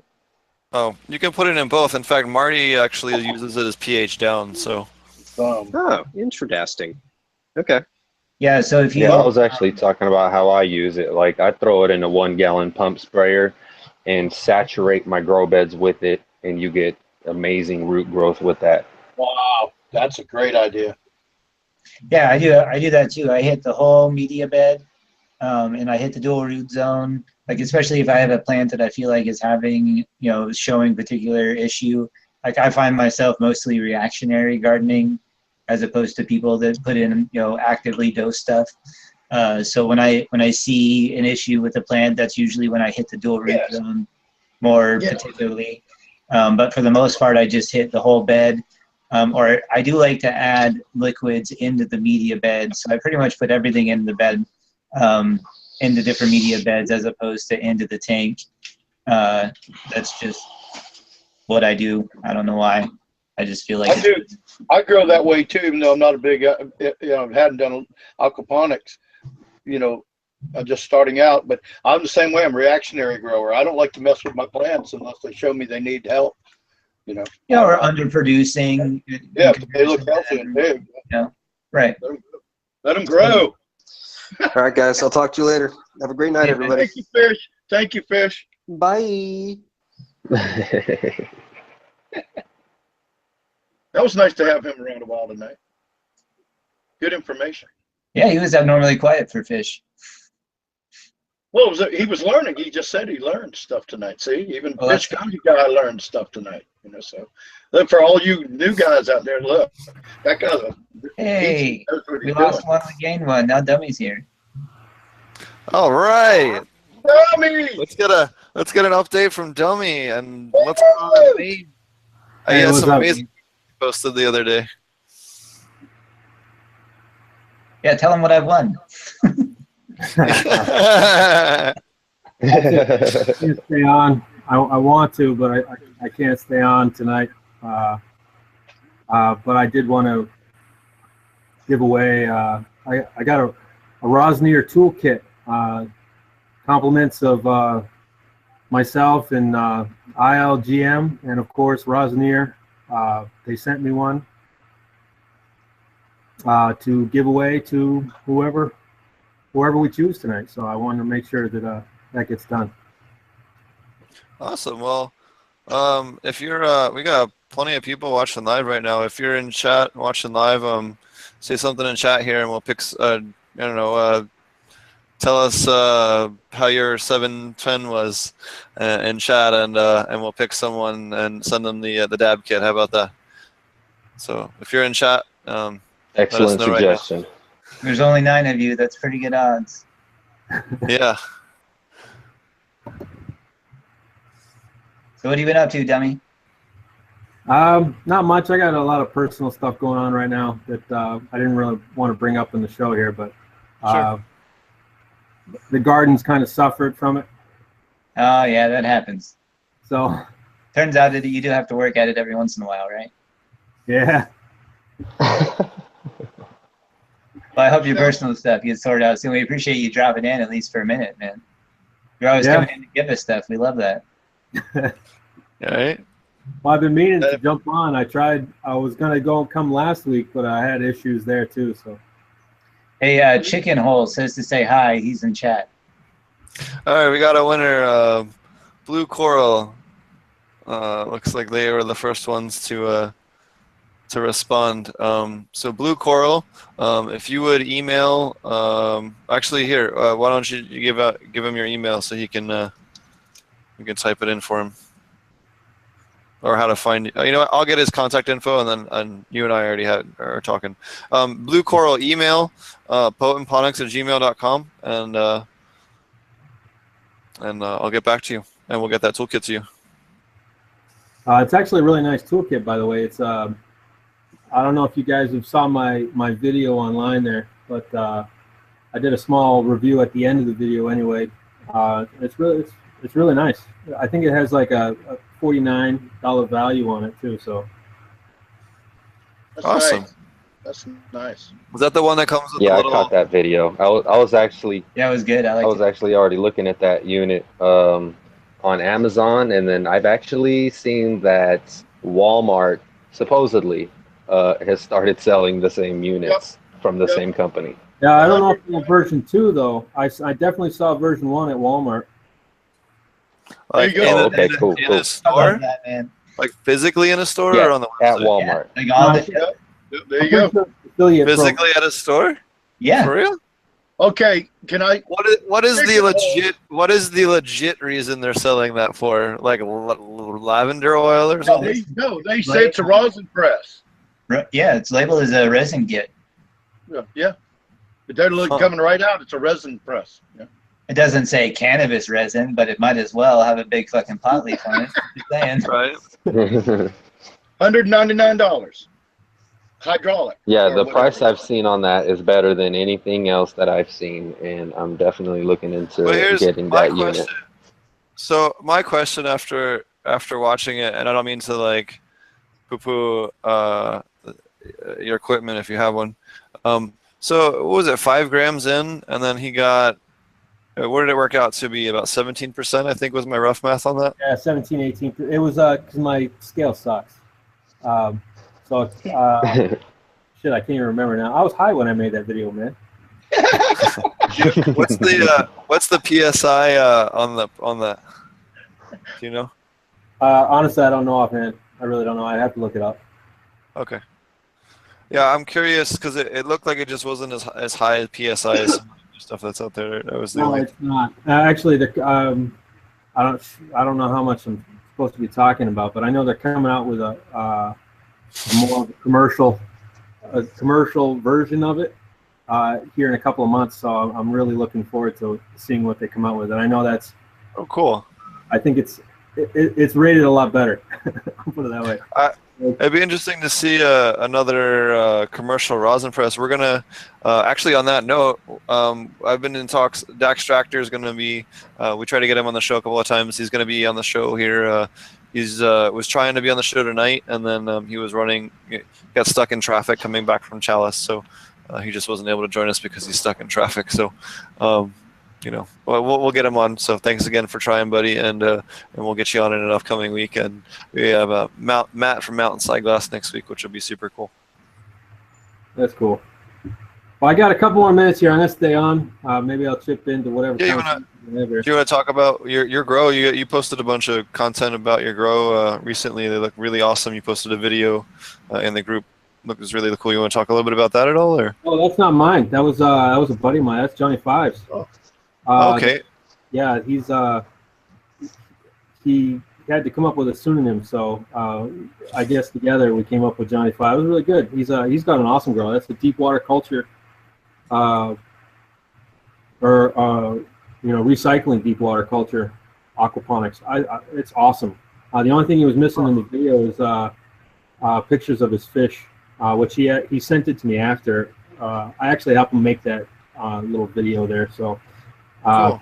But it needed to be shown because honestly, I haven't seen anybody doing return deep water or recycling deep water culture in aquaponics, or not on a large scale anyway. So it's really very cool. Yeah, I saw that video. That garden looked amazing. It looked really healthy, that's for sure. Yeah, well, he was having issues at first with some of the plumbing, and he had to redesign it a couple times. But I think it came out amazing. I mean, it really is a really nice system. Nice. Definitely seems to be producing now. I just checked out. I don't watch the whole video. I watched most of it, but obviously you could tell it was plants look good, and they're always the end all teller. You can have all kinds of fancy plumbing, but if your plants look like shit, they look like shit. Right. Well, hey, Dumme, did you post that at ILGM? Yeah, Johnny Fives. Yeah, yep, I did. Yeah, that's actually where I saw it. Okay, I missed that. I've had a lot of computer and website domain issues lately. So. Yeah, if you guys, if you're a newer listener to the show, definitely go check out ilovegrowingmarijuana.com. They have it's a forum. Roger is a moderator over there, and we have a whole aquaponics section on there. You guys can also, talk to each other over there if you don't want to be in a Facebook. Yeah, if you don't want to be on the Facebook group, if you don't like Facebook or whatever, or maybe you just don't want to mix work. Maybe your work's tied to your thing. You don't want to be caught liking pot stuff, or getting your friends being suggested you join the group or something, which has happened to someone that was on the show regularly. I won't out them, but I thought, suddenly his wife was being asked if they're, anyways, to join the group, and he was like, "Uh-oh, yeah, I gotta nip this in the bud." So that was pretty funny. But, actually, Roger, you might be interested to know that I went to Google something to look up what some regulations were on recreational cannabis in California. I don't remember what I was looking up now, but anyway, I Googled it up, and your website came up third on Google in the responses. So I thought that was kind of cool. Thought you'd like to know. Well, that's very nice of you to mention, and that's only because of the. After I was hired, I was able to make friends with several really talented growers, Dumme being one of them. BrayneGro now helps us out of the last 2 or 3 months, and now he's introducing all that Korean natural farming to the forum there, and then we've got some other talented people we've had, and it's all because of that. And Robert writes continuously. They keep churning out articles. The blog is just massive. I mean, it's got I don't know what do you think, Dumme? Like 500, 600 articles or so? Oh, he's got a bunch for sure. It's articles too. They're very informative. Cool. And then he has guest article people are writing, and And not to talk about talent and writing a great article. I haven't been able to talk to this gentleman for a while, but Dumme wrote a couple articles on our ilovegrowing.supplies.com, and with our teaching articles that were just incredible. They were just as professional as Robert's, and I was very impressed. Anybody out there, you want somebody to write a grow article for you? Yeah, that fella right there. When he's got time and he's feeling healthy, yeah, we try to. We've got an older thing. We got an older clientele there, and we got a real friendly, no bullshit forum where you don't get like it was brought up earlier in the show that you went to a certain group and they would cuss y'all out if you asked the wrong question or tried to suggest you might do a different process for your fermenting or whatever. And that doesn't happen at our forum. We don't allow that. If it comes up, usually our members cut them to the quick, or they bring one of our moderators in, and we don't allow that. So if you want to come to ilovegrowingmarijuana.com, you can come there knowing that you will be treated friendly.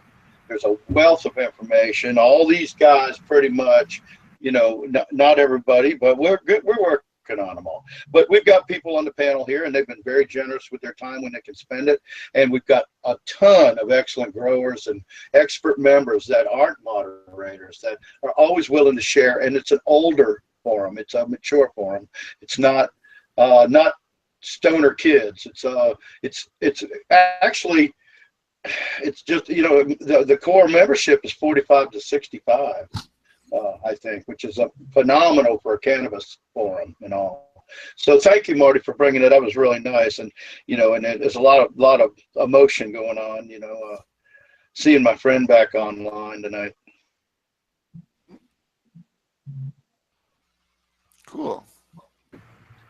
Yeah, no problem. I actually just signed up too, so just so you know, I just signed up while you were talking about it. I happened to be on your website, so I signed up for your forum.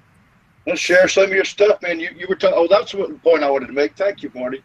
And then I see Dumme wanted to say something too, but I wanted to say this to you earlier.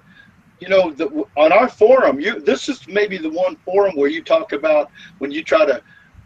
If you show them what you're talking about tonight, where we're talking about tonight, our forum's more like they're more apt to try it, as opposed to saying like you were talking about the chemical growers and all. These guys are crazy. They come on there. They're like 60, 55. They got money. See, they're not your average stoner grower. They got money. They build stuff. They buy stuff. They buy the $1,500 LED lights. You could really share some stuff with them, and it would blow up. It would just blow up. Aquaponics would blow up over there. And I apologize to Dumme too for not making a dedicated aquaponics forum before, but it's there now, my friend. It's there now, and Steve signed up, and BrayneGro signed up, and Marty just signed up, and hell yeah. Right, I signed up a while ago. Yeah.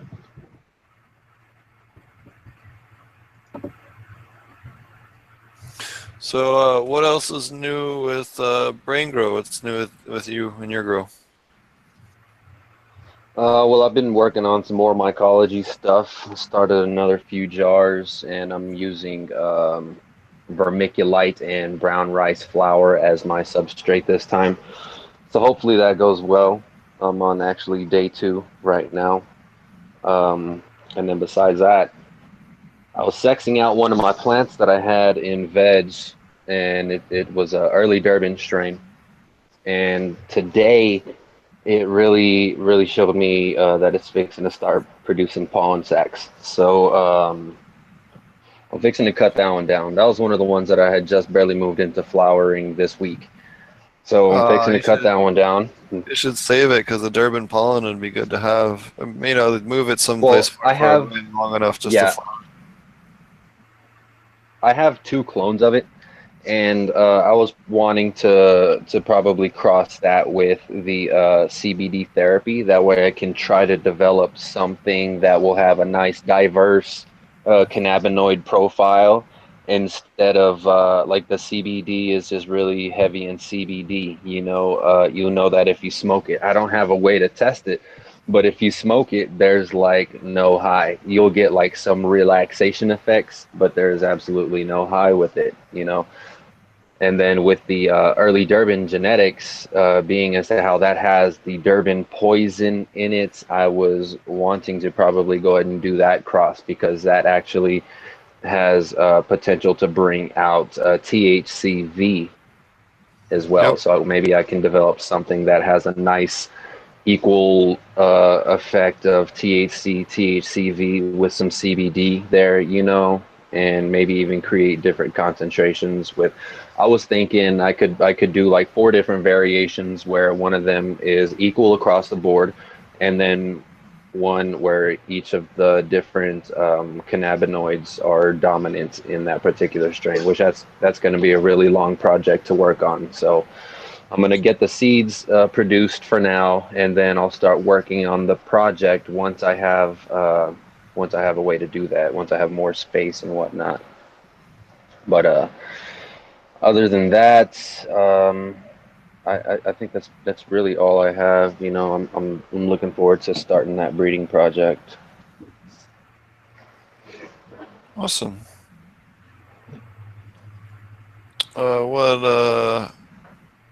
What about you, Aquaponic Dumme? You got anything else going on?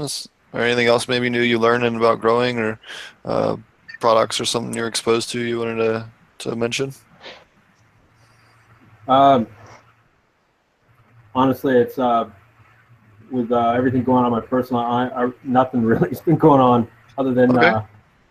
a bunch of problems. What I came home to in my garden, lots and lots of problems. I'm sure you'll get them sorted out soon enough. Yeah, I'll get there. I'm not home full time. I'm actually home today. I'm home tomorrow. I think Saturday I'm taking off again. But yeah, I'll be back. I'll be back on full time here soon, hopefully. Nice. Awesome. Well, We I miss wish you, you the best, buddy. brother. Yep. Yeah, we miss you. So what's new with you, Roger? What you got going on? Oh, well, I'm trying to keep up with the farm. It's about 95 degrees every day, and trying to, I got my first, I started late because I plan on my grows going, vegetable grows going on in the fall more than the summer or the spring. And I got my first tomato yesterday of my new crop of stuff. So that's one thing I got going on. I got some nice tomato plants out there. And I'm actually doing that with the rain gutter grow system. I wanted to try that out because I made some claims, and I felt like it needed some help. And the tomatoes seem to do okay in it, but the peppers don't like it. So, as far as that goes. But on the cannabis front, well, we're just still chugging along at, I love growingmarijuana.com, and we're building every day. And other than that, I'm still building the network. We're working on the big network. We've been talking about for a few months, and my hosting service recently. Well, we talked about that Monday, I think, but my hosting service recently sold out to another hosting company, and now my all my domains are shut down again. So we were ready to launch our support network and our live chat network, and had it all hooked up with a great calendar situation, so people all over could get a hold of all kinds of things, from veterans to computer illiterate people that are involved in cannabis. Like, we can take all the people that are coming on where I'm finding needs where so many people don't know how to run a computer. They just decided they wanted to grow cannabis and got a computer and joined a cannabis site that happened to be ours. And so we're trying to do that. And if I can ever get this hosting thing straightened out, we're about ready to launch. And that's it. Just trying to keep up with the Joneses, basically. And one of these days I'll get caught up. And then, like I said, I'm getting ready to build an aquaponic system. And I just haven't. I keep listening because there's a lot of stuff we've been going through, and I want to set up something really cool the first time, so I'm not going to rush into it and try to do any particular kind of quick way to just do it. I want to plan it out really well, because I have greenhouse, I have different size greenhouses and stuff that I can make a very nice aquaponics, grow area. So I'm constantly working on that, and life's a bitch. So other than that, we're doing good here. We're doing pretty good. It's hot as hell. Thank you. Awesome.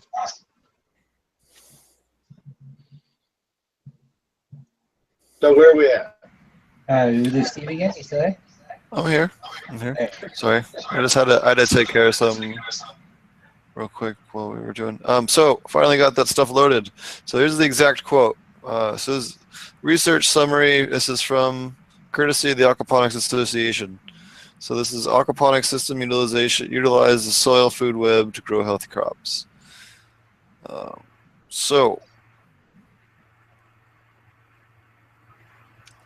The USDA's Hydroponic and Aquaponic Task Force case study of hydroponic tomatoes found the number of bacteria, fungi, protozoa, and nematodes in the system was above expected levels found in typical organic soil. All right, for those of you trying to keep up, this is where we were talking about earlier, the comparison of the organic soil versus the microbiological content of the aquaponic system. Okay. Yep. And just remember, when we're doing dual root zone, we're getting all those aquatic ones that they're mentioning in this, but we're also getting all the terrestrial ones. So we're getting even double that with the dual root zone. So, and that's why your plants grow so well, with the method that we use. So the soil food web. Soil microbes. Yep. So the soil food web microorganisms provide biocontrol and disease suppression, improving overall plant health and quality. Microorganisms break down solids and make macro and micronutrients more available to plants. Bacteria inhabiting the rhizosphere of the plant roots improve cell processes with the plant tissue. I think I lost connection. Fuck. No, we said No, that. you're here. No, you're Okay. good, Steve. Okay, all of a sudden But that's all I saw change. Oh, that's what it was. The white noise went away. I thought I disconnected. Microbes aggregate on all surfaces within aquaponics and suspended in the water column. Roots are the hot spot for microbial activity with both bioponic, bioponic, they mean organic hydro and aquaponic, systems and in soil. Micro niches within the systems provide bacteria ideal conditions for growth. Different system components provide unique environments and host varying microbial communities. How big and diverse is the soil food web? Bioponic systems have been found to host a comparable quantity and diversity of microorganisms of soil, if not greater. And then they cite the actual task force study. There's a bunch more to it. You guys can check this out if you want to see the whole thing. I'm sure it's up on the Aquaponics Association's website as well as their Facebook, or check it out over on the Aquaponic Cannabis Growers Facebook group. I posted it up there. But they go into details and a lack of certain negative pathogens that are found because of the stuff, and then it's very well cited as well. Yeah, they talk about how sort of outcompeting, because of the large amount of beneficial bacteria, it outcompetes a lot of the pathogens. It's kind of what, the information that I saw on the pathogen stuff that they had linked was pretty much that. And it echoes the same stuff that you see pretty much everywhere else when you talk about, we talked about competition earlier when we were talking about lactobacillus in your ferments and making sure that you fed it the right stuff and you kept it healthy. And we're essentially talking about the same thing here for aquaponic systems. If you feed them the right stuff, you keep them healthy, you have proper drainage systems, all those different things, then it's going to be the same situation. It's going to be dominated by beneficial bacteria. Therefore, in my opinion, and what these studies are saying is that it makes them significantly less likely to develop pathogens. So, makes sense to me. Absolutely. Where was it here? I had one or two other cool things in there. I'm trying to find them again. So aquaponic grown lettuce has significantly lower concentrations of spoilage and fecal microorganisms compared to lettuce grown in soil.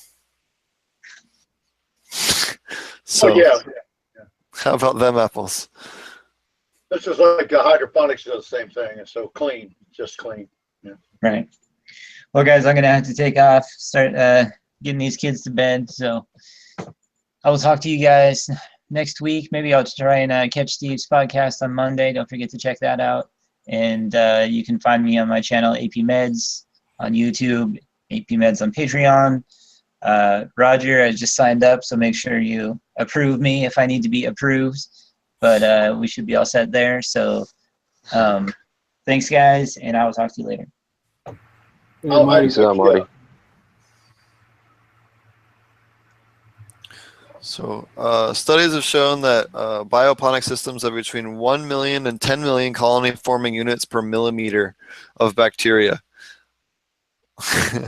And 10 to 1,000 colony-forming units of fungi in bioponic systems. That is ridiculous compared to Pretty soil. hardcore. Yeah, that's insane. That's some heavy colonization right there. I'm not surprised, actually, though. Maybe you guys are surprised. Well, no. It's not surprise. It's the fact that they now have like hard data to prove it. I've been preaching this for a long time, and the University of Hawaii backed it up.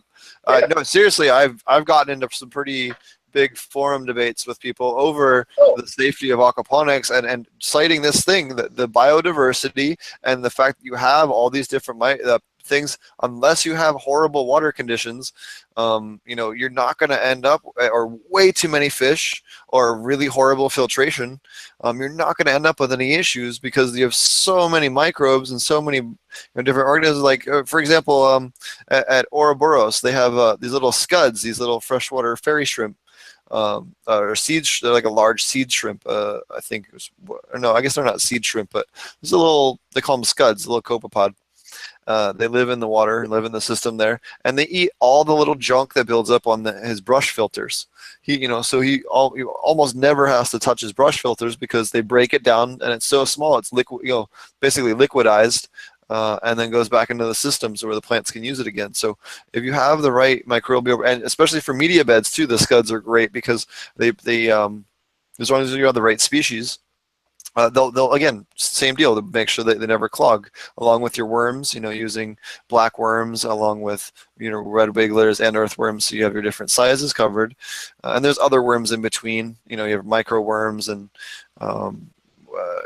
there's another one that's white that's kind of in between the red wigglers and the black worms. I can't remember the name of it at the moment. They're white though. But if you have the different things breaking stuff down, you almost never have issues with, assuming you have proper filtration as well.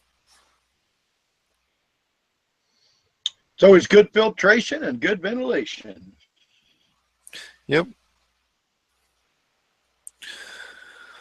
So, well, I think we'll start to wrap the show up. It was an interesting show today. We ended up just kind of doing a bunch of how-tos, but I think we had a bunch of cool content. Does anyone have any questions from today? Can we answer any questions for anybody watching the show? We still got quite a few people watching live. Does anybody else have any questions? See if we have anything else earlier that didn't get answered, maybe. That was a really good show, Steve, tonight. It was nice. A very nice show. I think sometimes it's great to discuss information and different methods and techniques of doing things because, it's a lot easier for people to listen to it. It'll make them more apt to go and read your stuff or watch other podcasts to find more in-depth, even more in-depth information. So I think it's always a good idea if we don't have a guest to get into this kind of thing. I mean, it's been great tonight. Like I said, when I got home last week, I listened to the show, and it was a great show last week. Very good show last week. So. Well, you got us on Thursdays. You got Growers Roundtable on Fridays. You got Hash Church on Sundays. You got our news show on Mondays. You got Do Grows every 5 days a week. You got what is it? Grow from the Heart in Southern Cal. That's another good one. And I'm sure I'm forgetting some. Is there any other good grower ones you guys like? I think you pretty much named all the ones that I keep up with. Well, you know what we can do then. Well, I've been threatening to make a podcast area since you just named off about a dozen or so. I'll go ahead and make a podcast area, and you can help me load it up with the. I'll make a thing for all those. We'll make a podcast area and then do a subcategory of every different. I was gonna make like a blog post or something. Okay, so we got a question. I've heard that if you grow weed with certain plants like strawberries, it can change the flavors. I was wondering if it was just a myth or if it's true. So that actually goes back to, we were talking about lilipathy earlier, as well as to a lesser extent, you can have some, sometimes I've read, but I don't know if it's, I haven't seen any like white papers on it, but I've heard quite a few times that if you grow plants that have similar terpene profiles, that sometimes they will, the mycorrhizae that are connecting to all the root systems can transfer some of the compounds that build those terpenes up, or you can take some of those terpenes from those other plants and liquefy them like in a lab with labs, the lactobacillus ferments, and then introduce them into the system that way. That might work, but in general, you're not planting something next to it isn't going to really influence the flavor. Sorry. You'd have to actually just ferment, something that has a base, compound in it that would result in a terpene. So like limonene, for example, is in lemons and limes. You have and most citrus, for example. So you could make like a limonene based thing and introduce that if you diluted it. A lot of cleaners are made of limonene. You just got to be careful; it's antimicrobial. But just thinking off the top of my head, if you wanted like an example of something that would work, to an extent that way. So you actually see unscrupulous sellers in California will spray their plants with limonene sometimes and a couple of other things like isolated terpenes, or they'll just go buy a vial of $100 terpenes, put it in a spray bottle, and spray like 20 or 30 pounds of cannabis with the terpenes on top. So when somebody opens the pound bag, it's like, oh, this is great when they open it in the dispensary, but it's actually just like garbage. I've seen a lot of that in California. Wow. That's unreal. It's just crazy. I can't believe it. Alrighty, I think we're gonna wrap up the show. So everyone wanted Aquaponic Dumme, why don't you tell people how to find you? And you can find me on Cannabis Aquaponics. I think it's either Aquaponics Cannabis or Cannabis Aquaponics. I never could remember. If you look up Aquaponic or search Aquaponic Dumme on YouTube, you'll find me. Yeah. Awesome. What about you, BrayneGro? Well, I'm a pretty regular poster on Instagram at Brain_Grow, and I'm actually also pretty regular over at ilovegrowingmarijuana.com. Probably fixing to start up just a little grow journal, something I can kind of just update a couple times a week with pictures and stuff like that, a little bit of commentary or whatever. And on YouTube, of course, I'm looking forward to starting up this breeding project, so keep an eye out on my YouTube channel, BrayneGro as well. And I think that's pretty much got it. Awesome. What about you, Roger? Well, I'm at ilovegrowingmarijuana.com. We run a good, clean forum and look forward to see you there. We've got a new aquaponics section. We're going to open a new podcast section, and just keep growing. Awesome. You guys can find me. Actually, let me do some plugging real quick. Shout out to Dude Grows again. Much love. They promoted the Growing with Fishes podcast today, so please go over and check out the Dude Grow show. Check them out on YouTube. I know they post on iTunes and everything else, so go find them. They also shout out the DGC group on Google. Bunch of good guys over there if you're looking to meet other cool, similar to like what Roger was saying, just a super chill group of dudes where you're not going to end up, no one's going to attack you for asking a question. Go check out DGC Crew.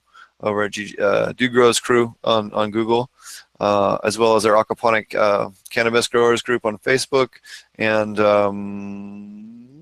yeah, and then also check out Ouroboros Farms. I'll be teaching the Aquaponic Cannabis class next weekend, Saturday and Sunday, in person. So if you're looking to take a class, come out to Half Moon Bay. I'll be teaching the class, and then I will also be teaching a cannabis class in August. I gotta grab the dates again. I'm sorry for not having him available this second. I'll make sure I have him for next show. And then I'll also be teaching a one-day medicinal herb class along with their commercial class next week, or next month, sorry. And then you can check out their website. They have a bunch of other cool classes. He is one of the best business classes out there. He'll help you get your business plan together. He'll help you build a website, and everything in between. You know, how to seed, how to build a system, all that stuff. So definitely check him out over there. And you know, they got a bunch of cool stuff going on. He's been building some new little test veggie grow systems to test some different ideas. It's kind of cool what he's got going over there. He's also got the really cool, I don't know if we've had a chance to talk about it yet on the show. He's got this cool scanner that's built into their testing, that's built into the top part of the greenhouse, that scans the plants with different light levels, and then looks for deficiencies in the plants using the camera. Cool. Yeah, so it can tell you, like, plant, you know, 14 plants down, 3 plants in, it's got, you know, low iron, you know, hit it with a little extra, you know, or whatever. It's kind of cool. It'll like report back to you, you know, which plants are having issues. So I just want to, before we wrap it up here, I want to take a minute and thank Rosnier one more time, and of course ILGM.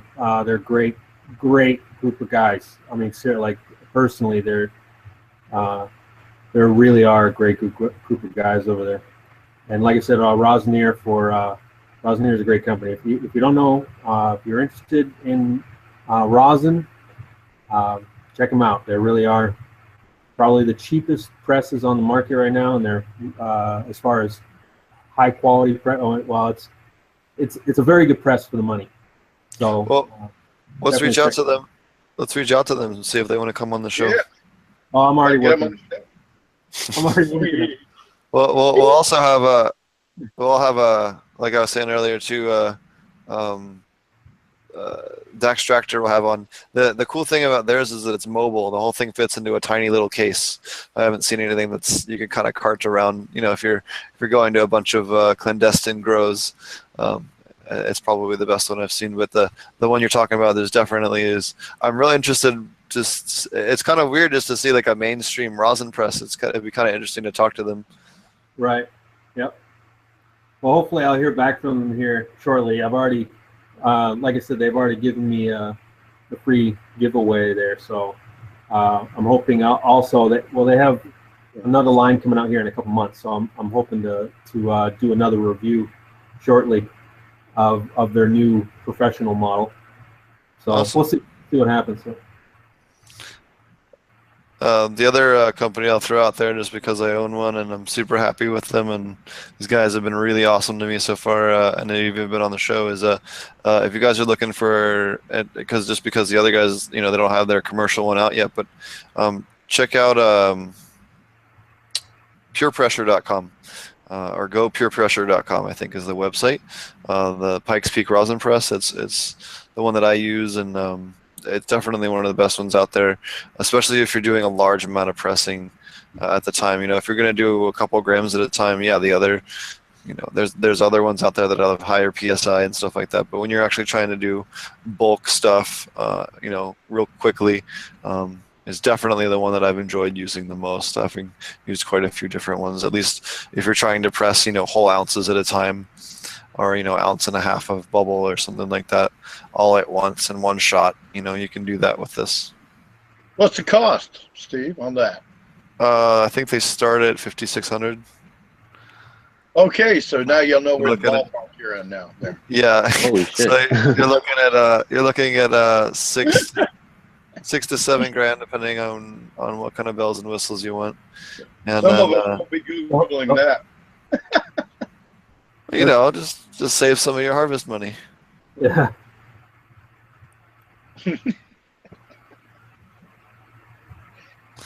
So the other cool things that you can do, you know, especially if you're doing bulk bubble, is to use a freeze dryer. You can dry it out real quick. So you can also do like BrayneGro was saying, you know, do fresh cut down stuff and immediately, you know, get it as cold as you can, and it's almost like a live rosin. It comes out really good.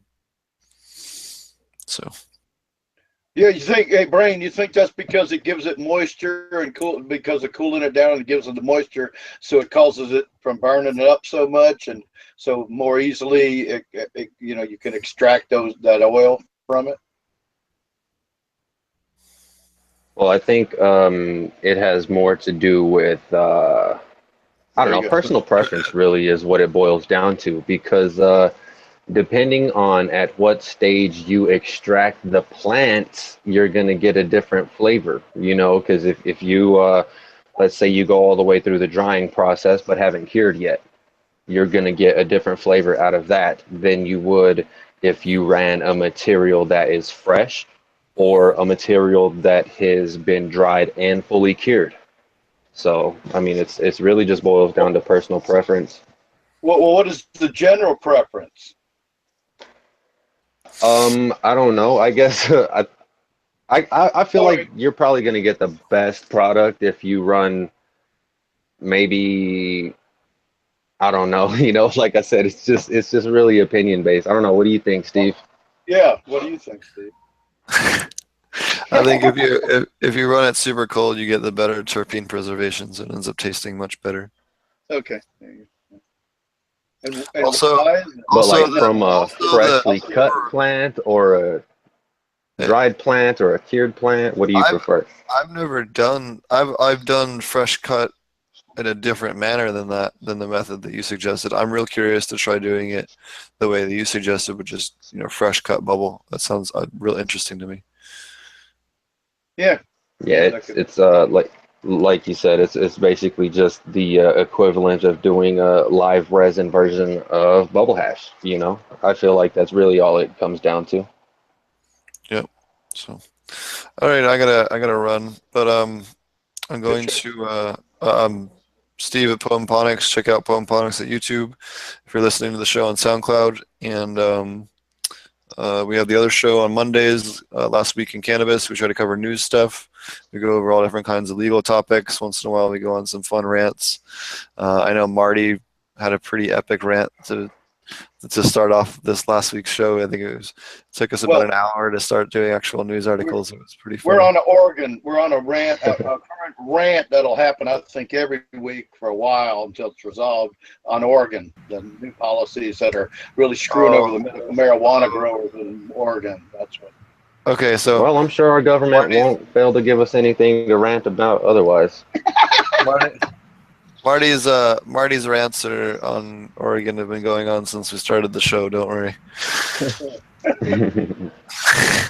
So on that note, I'm gonna go take off. If you guys want to stay and keep going a little longer, that's totally cool. I need to get going this evening. That's up to you guys. If not, yeah, I will take off here too. So no, you can go and wrap it up. All right. Well, thanks everyone for watching. We had a bunch of cool questions tonight. We got into some cool topics that I don't think we ever had a chance to fully maybe do step-by-step guides for, so that was really cool. So thanks everyone. Yeah, definitely.